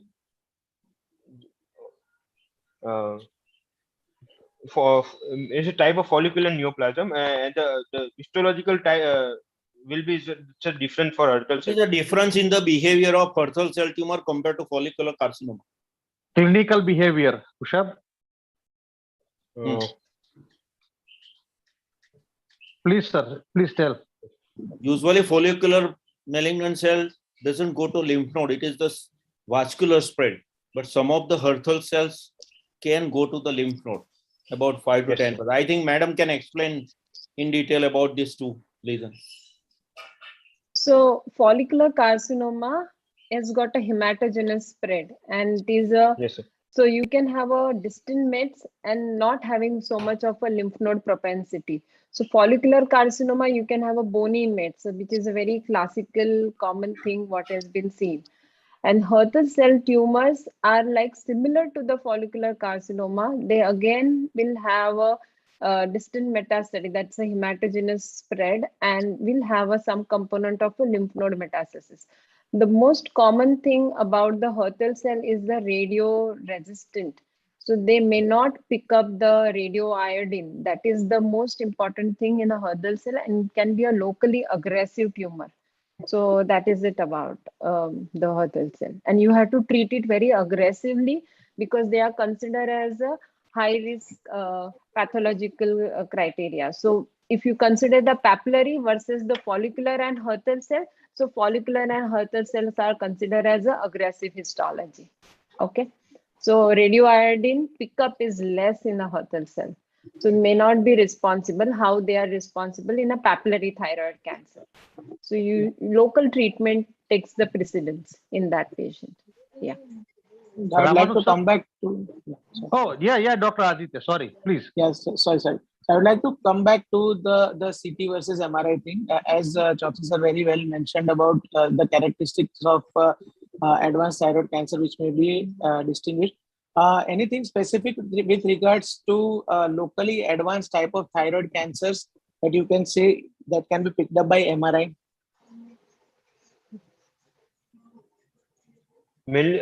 Local infiltration, sir, in case of say anaplastic carcinoma. And No, even in papillary CA. So, yes, sir. do you know about Shin's classification?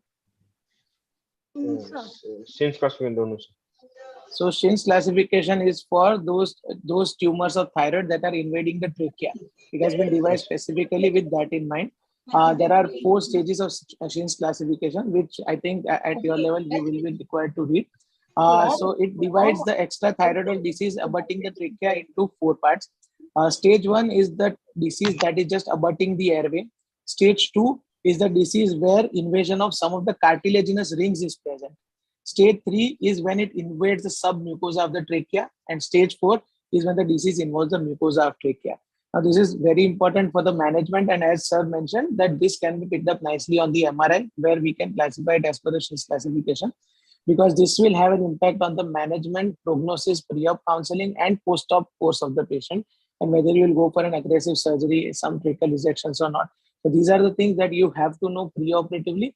So when your CT scan shows some kind of invasion in the tracheal region, an MRI is extremely important, where if it's invading the trachea, you may still be able to know pre-operatively whether you will be needing tracheal resection full thickness, partially, circumferentially or not.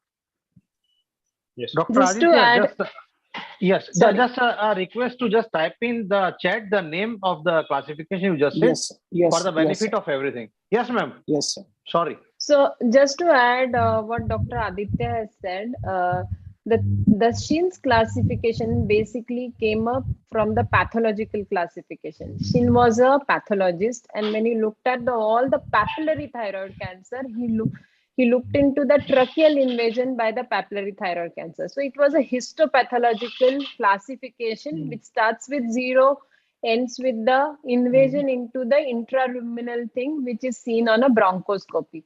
So this Shin's classification, people started interpreting on a radiology. So radiology, you can have a CT scan or you can have a MRI.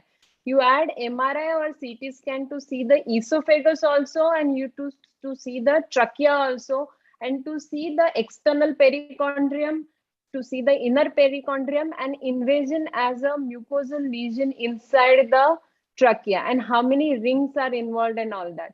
So by and large, if you see, you do a CT scan of the thyroid, even in early cases. So Gregory Randolph from Boston, if you see their data, what they do it, even in early cases, they do a CT scan with the contrast, because when you do a sonography with the thyroid intact, you cannot see the central compartment nodes. Okay, because overriding thyroid gland. So however, it's a good sonologist, you cannot see the central compartment nodes. And in a patient where in an early case you don't want to do a central compartment neck dissection, you will be missing onto these nodes. So that's why you will do a CT scan for this patient as an adjunct along with the sonography. So apart from an invasive thyroid cancer, where you have a dysphagia, change of voice, suspicion for a lymph node metastasis, suspicion for the mediastinal nodes, suspicion for a retrosternal nodes, even in early thyroid cancer, you will do a CT scan of the thyroid and the neck and the upper mediastinum minimum to check whether this patient has got a central compartment nodes or no. In a extensive disease, you will like to do a whether this patient has got a lung metastasis or no. So there also you will combine a CT scan along with the CT thorax to check whether this patient has got a lung mets or no, because you will get the idea whether how aggressive you should be when you're doing a aggressive local treatment for this patient. So that's how you do the CT scan. And if you want to see the esophagus, and if it is suspicion for a esophagus, what you can do a intraluminal sonography for this patient to see the invasion of the esophageal wall, whether the muscularis part is involved, whether there is a mucosal involvement. So you will do a upper GI scopy along with the sonography to see the esophagus. So that is a complete examination is required depending on what is your findings. So upper aerodigestive tract invasion is suspected, then you will do all these kind of investigation for a patient. If everything is clear, you don't need to do such a aggressive kind of a investigation for the patient. So one at a time you add depending on the investigation.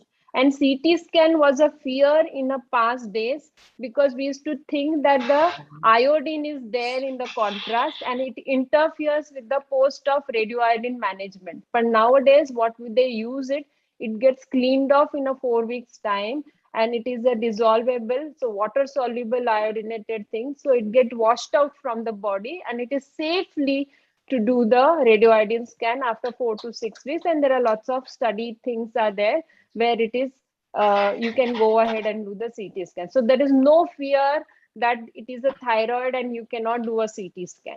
Okay, so the point to be noted about this all. Yeah. Yes, sir. Raman sir.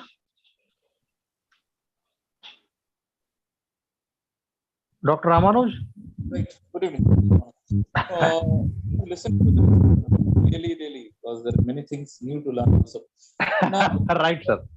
The detailed discussion about the diagnostic modalities. Now, I think it is time to talk about that there are 4 types of causes of anodularity. Say, for example, doctor, this is a patient with a multinodular goiter and the FNAC comes to be a Bethesda 2. So Yes. what is the plan of treatment now? Because I think that we have had a beautiful discussion on the various investigations, the various staging modalities. Now let us come down to if it is a Bethesda 2 and you feel there is a colloid on aspirate, what is the treatment plan for this patient? If it is colloid on the Bethesda 2, then we will observe the colloid goiter, or we with along with the TSH suppression by the thyroid replacement, TSH suppression therapy. Sir. Again, TSH now number 1 is that you are a surgeon to begin with. Yes, sir. The patient has a surgical option. Yes, sir. So TSH suppression is usually done by endocrinologist. Yes, sir. If it is not indicated, we will not feel this is indicated in this large goiter, but still, Yes, we will not delve into that topic. We are a surgeon, let us talk about surgical things. Yes, So to sir. start, your patient says, a doctor, I know it's a benign disease. Yes, sir. So as a surgeon, what are your indications of operation if it is a non-toxic benign multinodular goiter? This is a large, you may call it as a dominant, discrete, whatever you like to call this to be, and what is your indication for surgery? Yes, we should go for a surgical approach if there is a cosmetic reason and there is any compressive symptoms due to colloid goiter. Sir. So, doctor, what are the 3 C's then? C, number 1 is Compression, cosmetic. of a cancer, or number 3 is cosmesis. Yes, sir. Okay, next one. Yes, sir. The discussion in which we did not have during the clinical part, how did you know there is no retrosternal prolongation of this goiter? We will examine the patient in palpation, in inspection, the lower border of the thyroid swelling will be visible. In palpation, the getting below the swelling will be possible, and the sternal, suprasternal, sternal notch will be palpable. and by do a Pemberton sign, we ask the patient to hold both the hands above the level of head for 2 to 3 minutes. If there is congestion of the face or any dilatation of the vein over face and neck, then there is chances of retrosternal extension of the thyroid swelling. Now, say now this patient is going to ask about a surgery because of that she is afraid that it may produce a cancer. What are the markers of a multinodular goiter that will progress to develop into a malignancy? Marker means rapid increase in the size One is of the disease. hello. Okay, because Yes, the duration of the disease is a predictor. Because long-standing multinodular goiters are known to progress more. It is usually within a period of starting from 10 publications, about 15 to 20 years even. Number one. But two, it depends upon what is the genetic background in which the multinodular goiter exists. So there are an array of genetic mutations, and as Madam was saying, there are requirements sometimes of genetic analysis, particularly if it becomes a Bethesda 3, Bethesda 4, when you need to decide on the role of genetic markers. molecular investigations, thyroid sequencing for ruling and rule out the. So let us confine to this case only. In a Bethesda 2. Now this patient is the doctor. Yes, I feel it's a large lesion. I feel it's discomforting for me, and I want to remove. What surgical options will you give for this patient? If it is colloid goiter, diffusely involvement of thyroid gland, we will go for near total or total thyroidectomy. Okay. In colloid goiter, sir. The first thing is whether it is involving only the right side or it is involving the whole gland. Yes, that sir. is your first criteria. Yes, sir. Yes, sir. If it Because is involving, you started with the case was solitary thyroid nodule. yes, sir. And we were suspecting, as Madam said, probably it is right lobe of thyroid gland itself or the whole thyroid. So the first thing is what it is, whether it is, what did the USG of the patient say?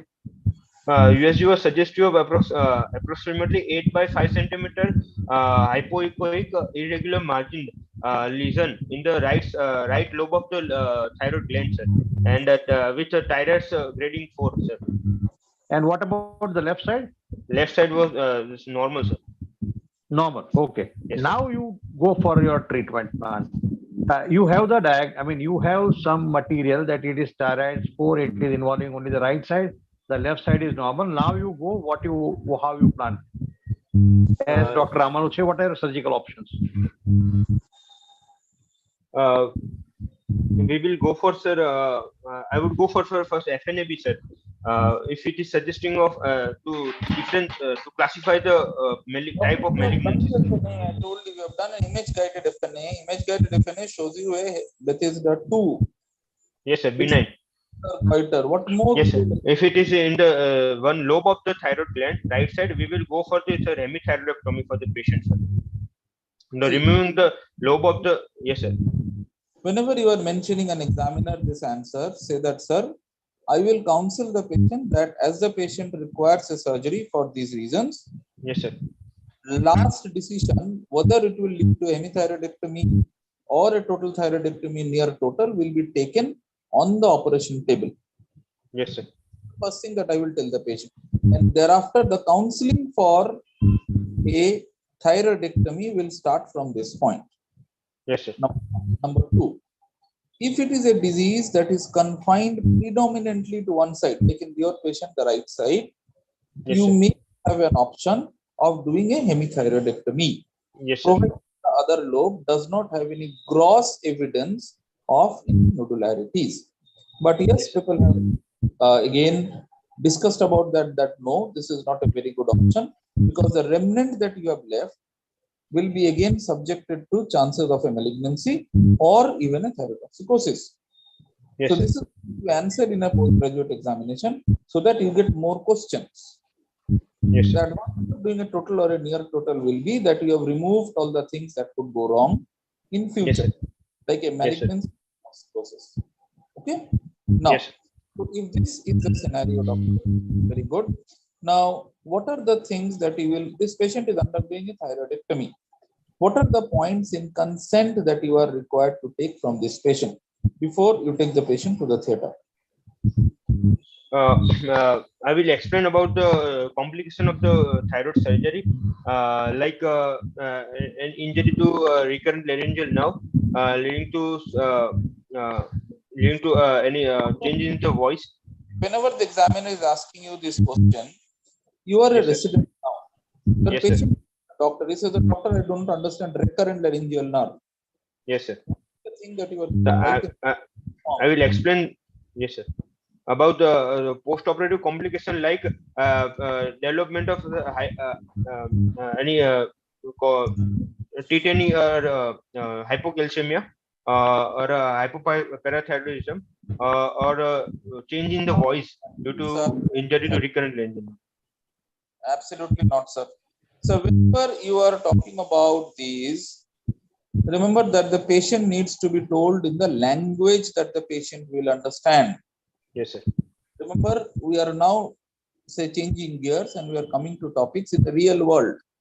In an examination, postgraduate examination, examiner will not only assess your knowledge, he will assess the practical what you have done. You are going to take a consent about number one, the voice. Number two, hoarseness. Yes, sir. Three, requirement of thyroxine replacement lifelong. Yes, sir. Thyroidectomy.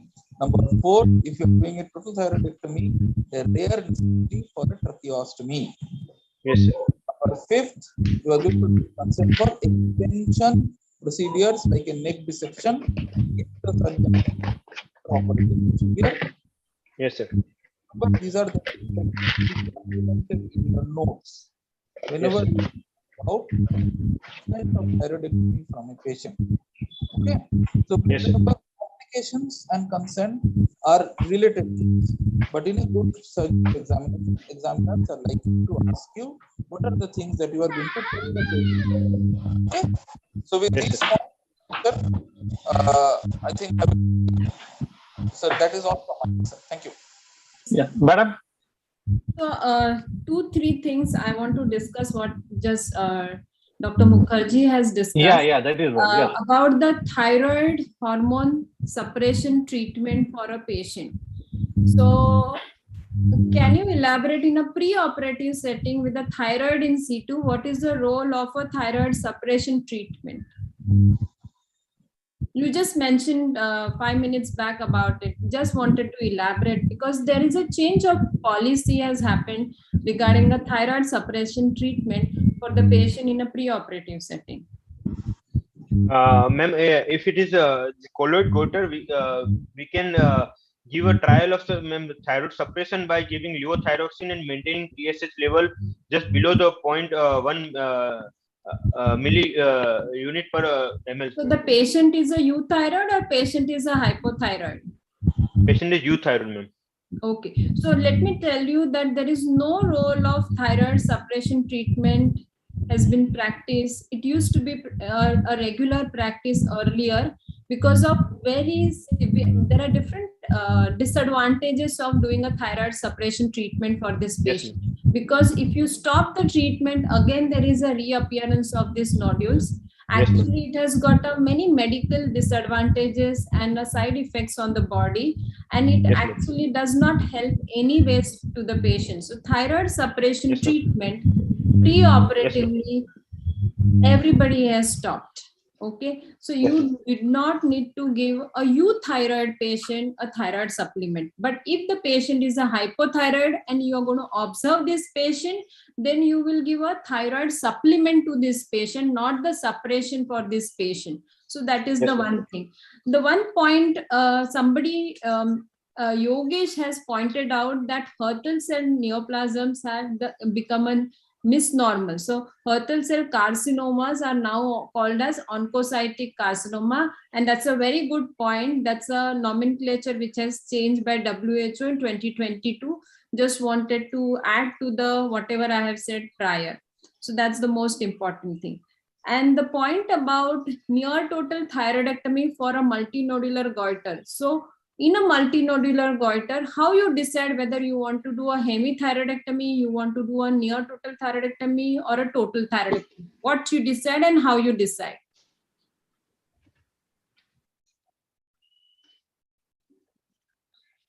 Ma'am, in multinodular goiter, we will check for the dominant nodule, ma'am, and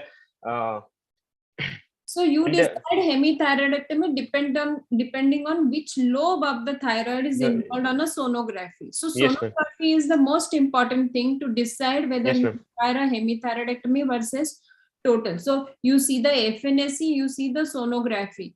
So if Yes, it's ma'am. only limited to the one lobe of the thyroid and your FNAC is benign, Benign, yes, ma'am. you will do a conservative approach for your surgical management. So you will do a hemithyroidectomy. So Yes, what ma'am. is the difference between a lobectomy and a hemithyroidectomy?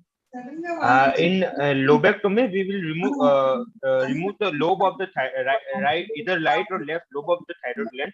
In hemithyroidectomy, we will remove lobe plus isthmus of the thyroid gland, ma'am, in hemithyroidectomy. Yeah. So why, you know why we remove the isthmus? It's just the margin, or what is it like? The isthmus is the part of the thyroid gland connecting the both lobes. There can be any excessive pyramidal lobe above the isthmus, so that should be removed in the hemithyroidectomy also, ma'am. So actually, it's a very good answer that isthmus you remove it because the pyramidal lobe also you want to remove it in a per primum setting, because later to remove the pyramidal lobe is very difficult. And the other thing is isthmus being on the tracheal part. When you do only lobectomy, sometimes the isthmic part goes a hypertrophy and it looks as if that the patient has got a reappearance of a thyroid swelling. So, Yes, ma'am. and it is a medial boundary of your thyroid nodule. So sometimes people do a isthmectomy just to get a margin on the nodule. Actually, in thyroid, there is no margin as such. Is so much of a important, like how you have it in a squamous cell. But yes, people do it because of various these reasons, the isthmectomy along with the hemithyroidectomy. Okay, so Yes, ma'am. now the question about a benign nodule, which is involvement of the both the lobes of the thyroid, then what Yes, ma'am. would be your surgery? So, if it is involving whole of the thyroid gland, I would go for the near total or total thyroidectomy. Will you do a subtotal thyroidectomy Yes, in a benign nodule? yes, ma'am. But there is chances of recurrence in the remnant of subtotal thyroidectomy Only is more. answering. So what you should be doing then? So we should do some near total thyroidectomy. So even in a multinodular goiter, now people recommend to do a complete excision of a thyroid tissue so that there is no reappearance. And if it comes as a malignancy also, it is a complete resection. So people say even in a multinodular goiter, which is involving both the lobe of the thyroid, you should do a near total thyroidectomy or a total thyroidectomy as you will do it. So safeguard the recurrent laryngeal nerve at the entry point and do a complete resection of a thyroid tissue. That should be your surgery for a multinodular goiter also. Yes, sir. Yes, ma'am. That's from my side. Thank you. Dr. Ajit, you wanted to say something? No, I completely agree with what Madam has said. I think as PGs in exam, the thing that we should restrain ourselves from speaking is there is nothing like a subtotal thyroidectomy in current world. I'm sure all the professors will agree with that. There's either a hemi or a total. Near total, I mean, you go for an intention of a total thyroidectomy, then you might leave some tissue accidentally behind. That's a different thing. But refrain from using the term subtotal thyroidectomy in today's era because it's no longer relevant and it's been proved in multiple studies. Choksi Sahib, Dr. If Aman, you do hemithyroidectomy in this patient, right? And if the report comes that there is evidence of follicular carcinoma, what will be your further management? So I will go for this completion thyroidectomy for the if there is follicular carcinoma. only if it is an invasive variety, age more than 55 or like that? Any, Yes, would sir. you like to divide in two group? In one Yes, sir. group, Low you can risk, be conservative low, and to follow, and in another group, you go ahead with the total thyroidectomy and then follow. yes, low risk and high risk, sir. We can divide according to the age profile and the size and extrathyroidal invasion of the Once follicle. you have your done opinion? total thyroidectomy in such patient, Yes, sir. how will you do the further follow? If total thyroidectomy, I will give the lifelong thyroxine replacement along with regular serum thyroglobulin level and radioactive iodine scan if it was differentiated carcinoma at 6 month intervals, 6 months and 12 months. Okay, if the FNAC report, sorry, you want to ask, say something? Yes, yes, sir. Sir, please go ahead. Please go ahead. I'll make my If the point. fine needle aspiration cytology show it is a case of lymphoma, then Yes, sir. what will be your further management? If it is lymphoma, then we'll go for the CT or MRI to check for the other that is lymphadenopathy. It's a part of generalized lymphadenopathy or solitary lymphoma in the thyroid gland. Then we'll go for the chemotherapy with the CHOP regimen, sir.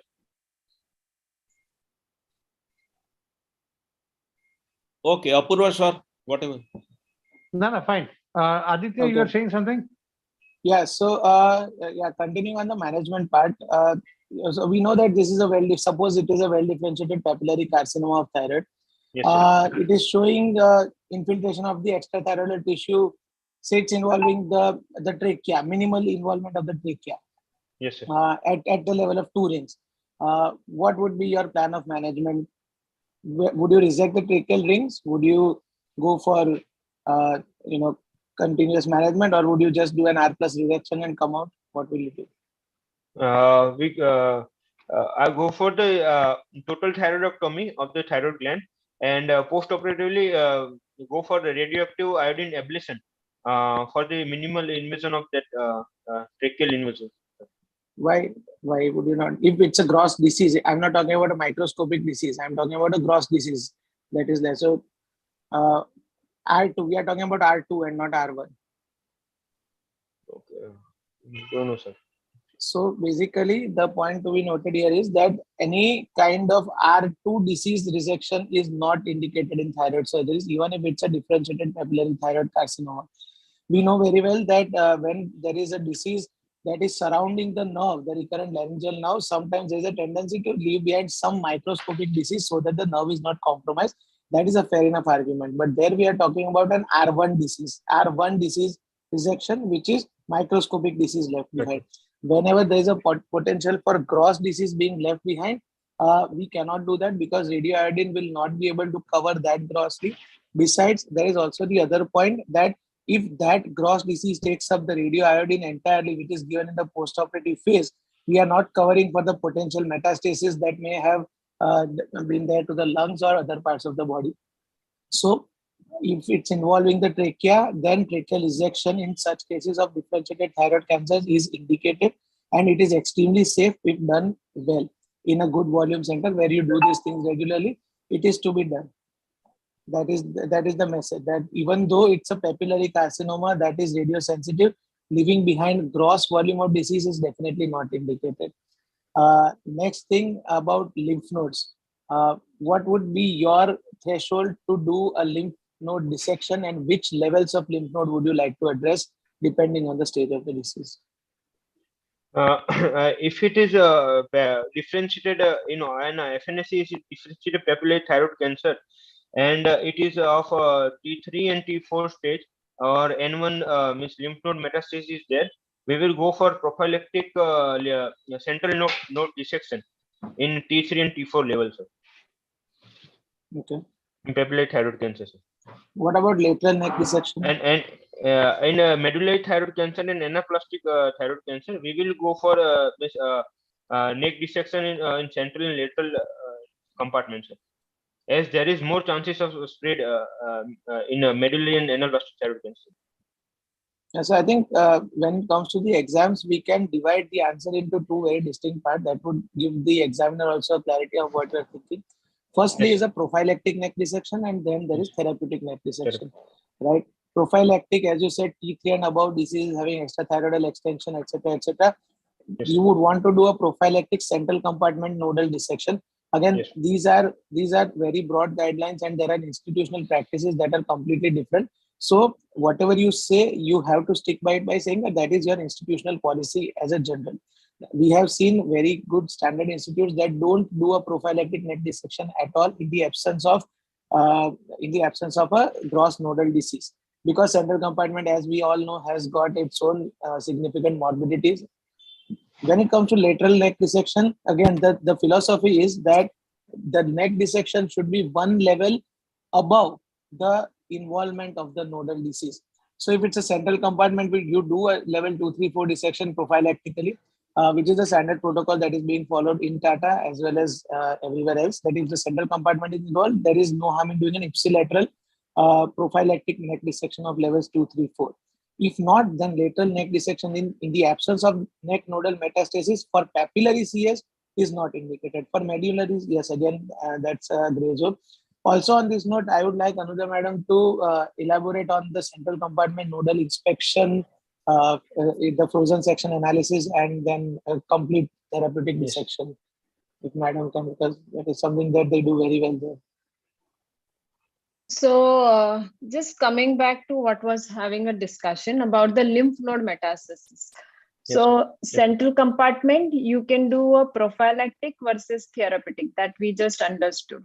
So prophylactic means there is no lymph node anywhere, but you are doing the disease clearance in the central compartment because there is a microscopic disease, or there is a chances that you don't want to go back in the same field later on if they developed a disease there, because it carries a risk of recurrent nerve paralysis and paresis and chances of hypoparathyroidism. So you will do a prophylactic thyroid central compartment dissection. So when we do a central compartment dissection, the criteria is T3, T4 disease, aggressive histology of like a tall cell variant or a medullary, all this. Or if you have a lateral lymph node, which is FNSC proven, and central compartment, you don't have a node on the imaging, but still you will do a central compartment clearance because lateral is already positive. Okay, so in all these situations, you will do something called as a prophylactic central compartment dissection.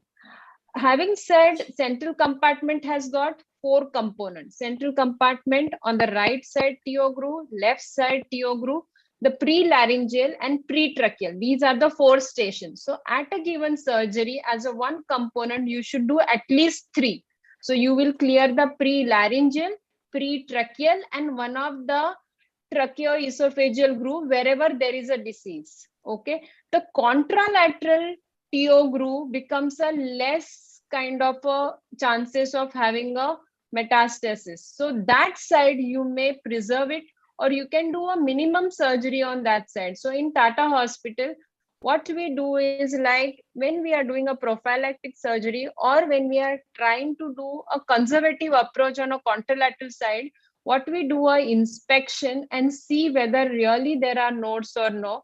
And we send these nodes by sampling on a frozen session. And if it comes positive, then only we do the dissection. So we are little less aggressive on a contralateral side where we don't want to do a much of a dissection, and we want to preserve the parathyroid on that side and safeguard the recurrent laryngeal nerve also.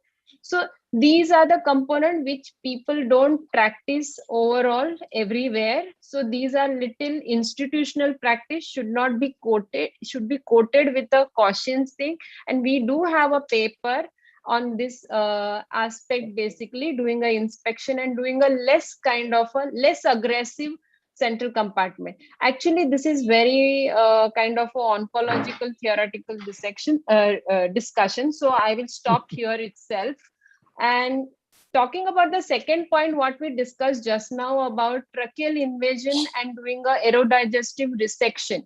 So just wanted to tell you about that when you have achieved R0 everywhere, and one point is there in the trachea where you have a Shins 3 or 4, that means there is an aggressive component which is having an invasion component, then only you will do the resection. When it is Shin 1 or 2, and if you are having a big lump of tumor somewhere on the carotid or a vagus, you are going to leave behind, do not resect the patient's trachea.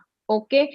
And even in young patients which are radio avid tumors, sometime you will leave behind the tissue over the recurrent laryngeal nerve as a beefy kind of a thing. Means you will take out as much R2 out and you will leave behind only a R1 tumor. You can use a magnification, you can use a fine instrument to take out all these things. So remember, in a radio avid tumor, you will try to do a R1 and try to be a less morbid for the patient. But if you have an aggressive tumor and if it is the only site, then only, and if it is an invasive into the tissue, then only you will do the tracheal resection or any kind of a resection. And mind you, you have to have a consent before in hand, before you do all these maneuvers. Without consent, you should not be doing this. You can go as a second stage. You can do the surgery in a later date after explaining the patient and all those things. So you should keep it in mind that aggressive treatments are used only after properly counseling the patient, and it should be done pre-operatively only before you do it. That's it from my side. Yeah. Ramanu sir, Choksi sir. Madam, one question. When there is isolated bone metastasis from the thyroid cancer, what sort of management you recommend in such patient? So you mean the patient has got a isolated skull bone metastasis because of thyroid cancer or like that? Yeah, so that when you it is called as a oligomet, so you will require some kind of a investigation to understand what is the burden of a distant mets in this patient and what is the histology of this patient. So suppose it is a oligomet, and if it is a resectable bony met, you need to take an opinion whether it can be resected along with the total thyroidectomy with a less morbidity. Suppose the morbidity of taking out this metastasis is very high, then you will give a local radiotherapy to this patient pre-operatively. Then you plan a total thyroidectomy, and then you give a radioiodine to this patient so that this metastasis will pick up the radioiodine, will have a less morbid. I had a patient who had a follicular carcinoma which was infiltrating and had a skull metastasis on the frontal side, which was like growing up. So we given a local RT to this patient. The local RT halted the growth of this bony metastasis. And then we have done the total thyroidectomy and aggressive treatment for this patient with the invasion and all those things. And then given a radioiodine, and the patient is doing very well after 2 years, an elderly gentleman, and the swelling has almost like subsided. It is with the it is not protruding at all, so you can make out that it is a stable and maybe regressed also in the size. So that's how you get it in this patient. And the oligomets, if you can resect it, it is very good for the patient. But mind you, these all bony mets are very highly vascular and you will lose lots of blood. And so you have to see the general condition of the patient and the location of this metastasis and the morbidity post resection, what is going to happen. Like a sternal met, if you have it juxta to your primary, you may decide if it is a single met, then you can dissect it out because it is just next to the thing, and depend on the general condition of the patient. That is the call for the oligomets. Yeah. Ma'am, there is one question for you in the chat. Which case of DTC unilateral side you will still prefer hemithyroidectomy if there is no ET and no lymphadenopathy? The student wants to answer this? No, ma'am, you have to answer it. It is for you, and it is not for my My student. Okay, so differentiated thyroid cancer, unilateral side, which you will prefer as a hemithyroid. So there is something called as a size criteria. So in 2009, we have the ATA guidelines. So in that guidelines, there was a big paper, which was a bilimoria paper, which said that if you have a differentiated thyroid cancer, papillary thyroid cancer, 1 centimeter size and above, all should undergo a total thyroidectomy, and less than 1 centimeter, you should do a hemithyroidectomy. Okay, but the new criteria which has looked into the another good paper, which was by Adams, which said that there is no certain things like 1 centimeter and above you should do a total thyroidectomy, but between 1 to 4 centimeter is a ambiguity.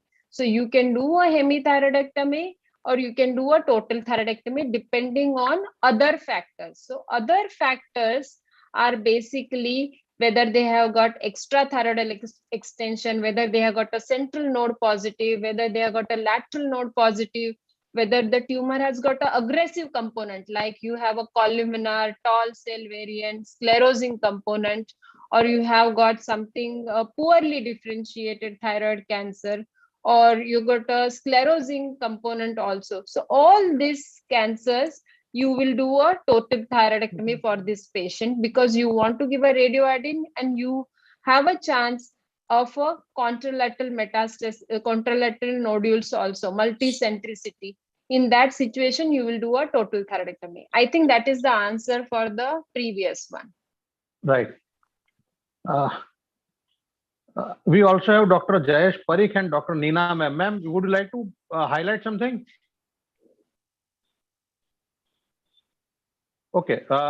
Choksa, there is one more question in the chat for faculties as well as the expert.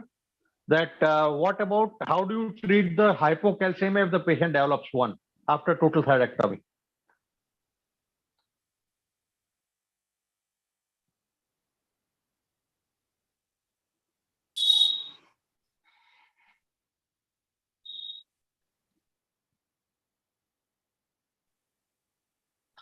I can take this question.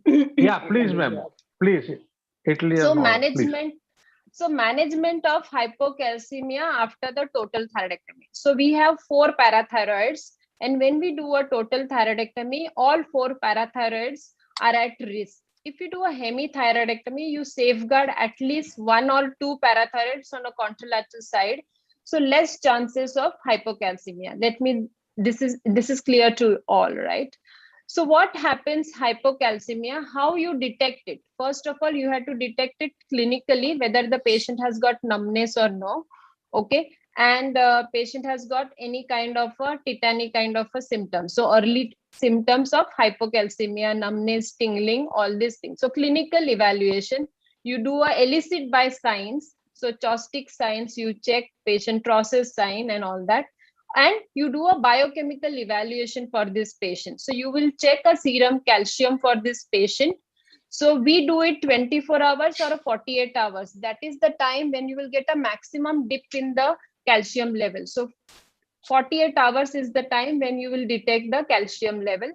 You can do a vitamin D3 level also for this patient pre-operatively. If they are deficient, you can treat them pre-operatively so that there are less chances of them getting a hypocalcemia post-operative. That is one of the things. If you are not done earlier, you can do it when you are withdrawing the sample for the calcium. So if it is low, you can basically supplement this patient.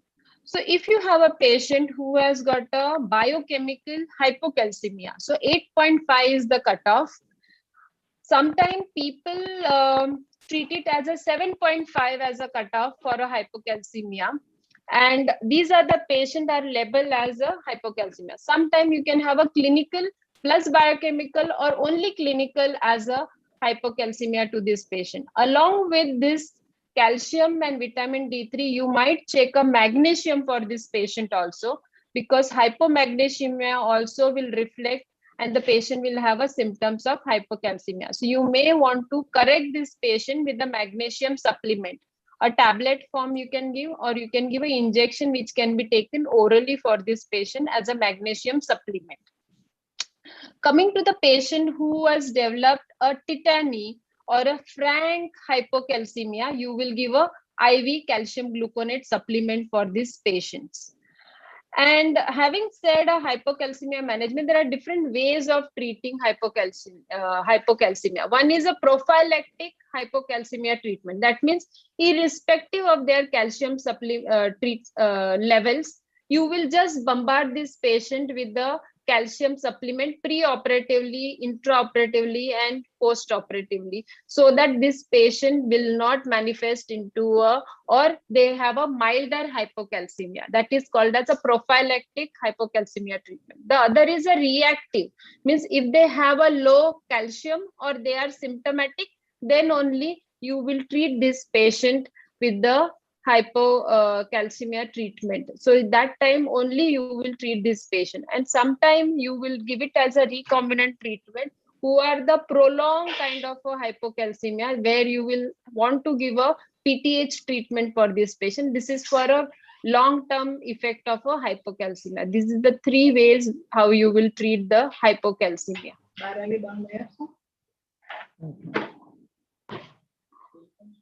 So that's about the hypocalcemia treatment overall for a total thyroidectomy patients. And we supplement this patient with the raw calcitrol and the calcium supplement together. And IV calcium will be given for the patient who are clinically severely showing the symptoms of hypocalcemia. Anybody wants to add something? Please add. Please. Yeah, Choksi Sahib, Ramanut sir, Aditya, anything missing, or you would like to add something? No question from my side. Thank you. Yeah, pretty much what we practice absolutely well described. Yeah. Ramanut sir, are you there? Okay. Ma'am, anything left out? With regards to, I think we can now come to the follow-up part of the right. discussion. Perfect, which will be Aditya. important. Yeah. Right. So, right. Rishabh, how are you planning to suppose this has come out to be a T2N0 tumor in a 45-year-old lady, as we mentioned? So, how are you planning to follow this patient up? Papillary CA. Papillary CA, sir.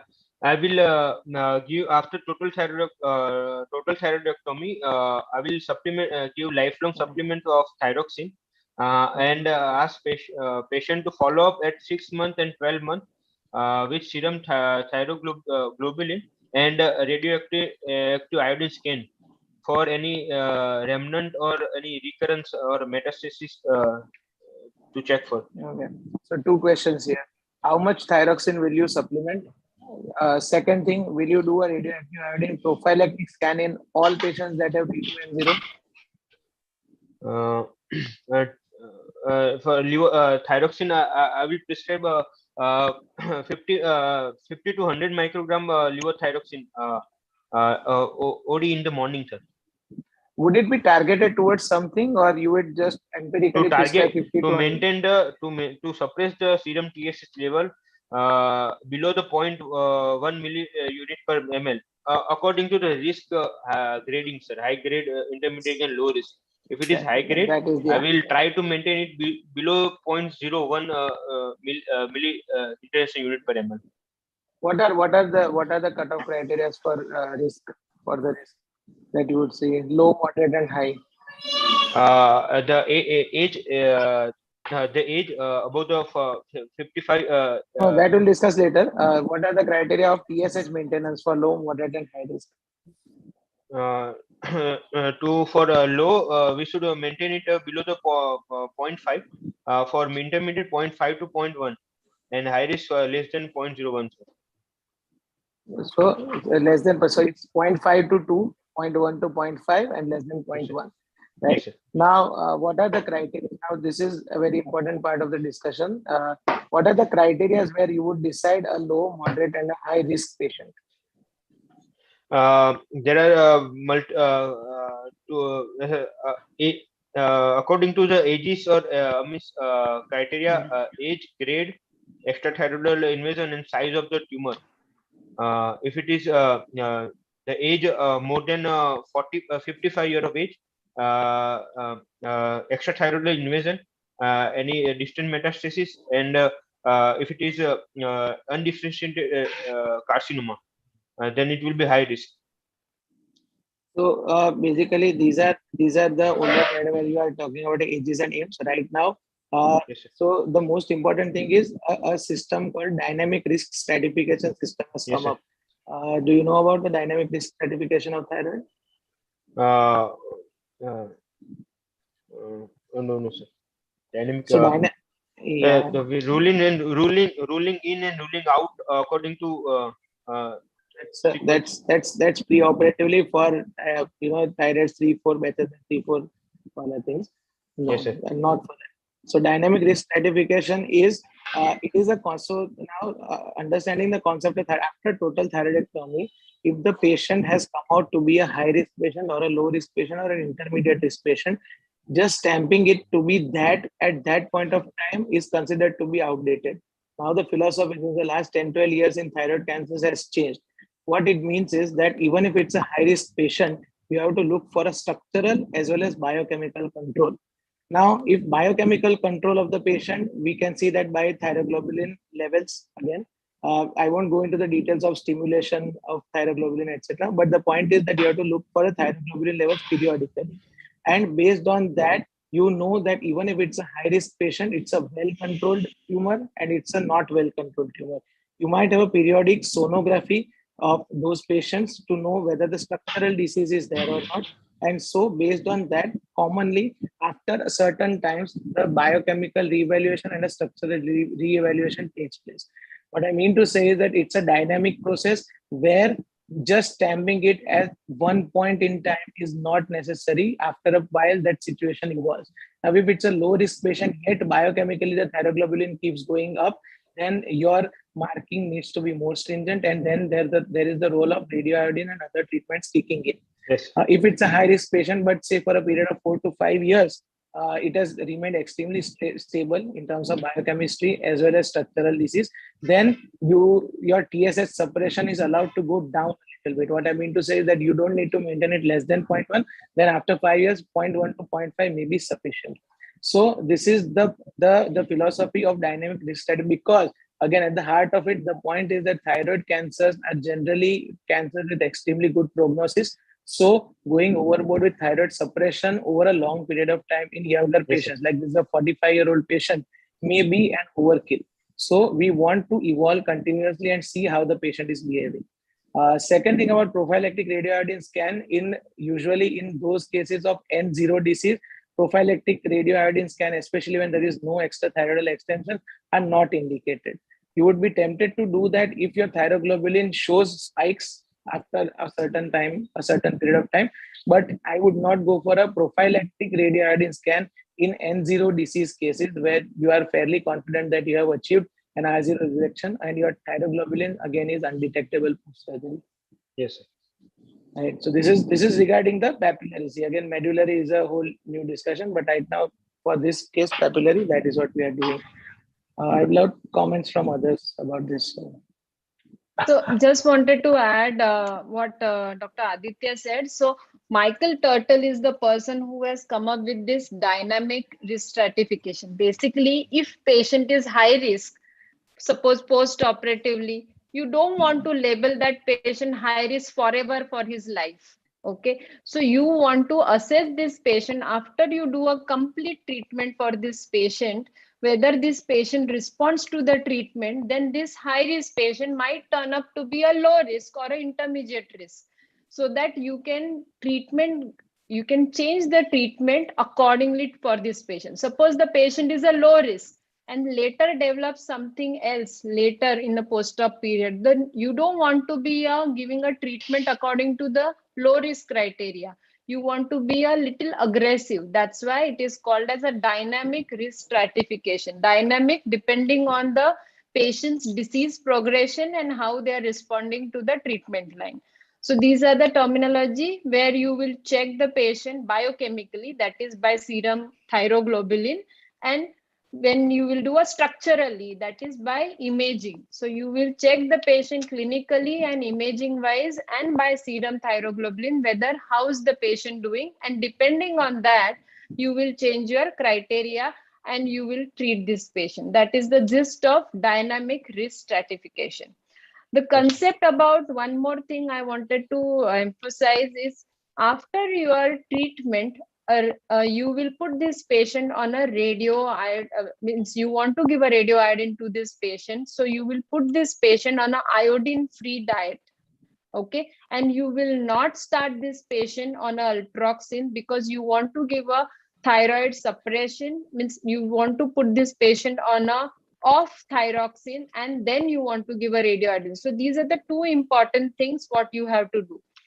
The another thing is the risk criteria depending on the patient HPR. Do you know what is the risk criteria? Low risk, intermediate, and high risk depending on the HPR of the patient. Suppose the patient has got a distant mets. Suppose patient has got a high risk criteria. Lymph node size is more than 3 centimeter, or the lymph node numbers are more than 5 lymph nodes. So do you know this risk criteria? These are very important.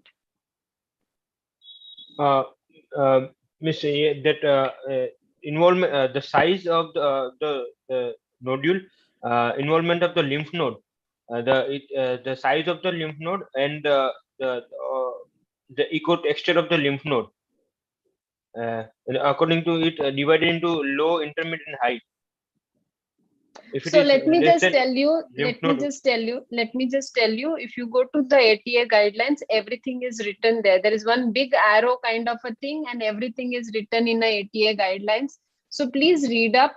There is a high risk criteria, intermediate risk criteria, and the low risk criteria with the arrow in there. So low risk is basically when you have a intrathyroidal DTC, and you have a lymph node metastasis less than 1 and the size of each lymph node is less than 0.2.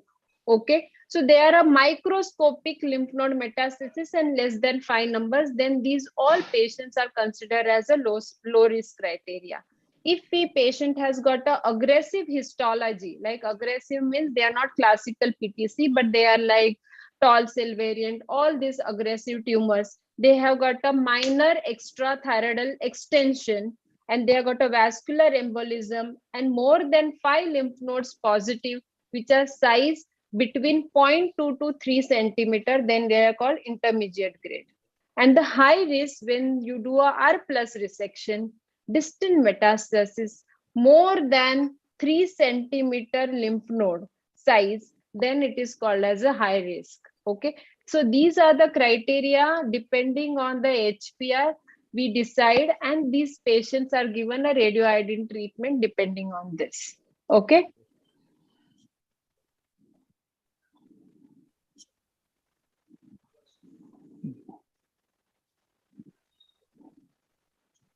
Any other additions or anybody wants to say about this?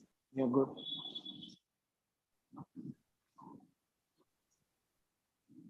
We are good, yeah. How you treat the patient with radioiodine? I think that's the last question. And one more question, when you give radiotherapy to the thyroid cancer, if I had to ask this question, just to complete the whole session. Post-operative.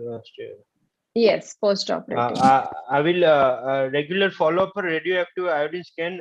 I will stop levothyroxine for 6 weeks before any scan and supplement it with the T3 and I will stop also T3 before 2 weeks of the radioactive iodine scan, ma'am. So I will tell you something. So there are different ways. There are 3 ways of doing a radioiodine scan and the preparation of the patient. So yes, how you prepare the patient? One is if you want to give a recombinant TSH for this patient, then yes, immediately you can treat this patient. Okay, that is the recombinant TSH injection. You will give it for the patient for a 2 consecutive days, and then you will do the scan and then you do the therapeutic treatment for this patient. That is a recombinant TSH way. The second way is you just not start any thyroid supplement for this patient at all for 6 weeks. So it is a complete withdrawal of a thyroid hormones for the patient. So the patient's TSH will increase. So cutoff is 30. So beyond 30 to 100, if their TSH rises, then you can give a radioiodine. So the cells are, all those small microscopic follicular cells are hungry to take the iodine because their TSH surge is very high. So on that ground, you will give the radioiodine. So this is the second method of doing it. The third method, what you were saying, you supplement these patients with the short acting T3. Okay, Yes, you give it for a 2 weeks time.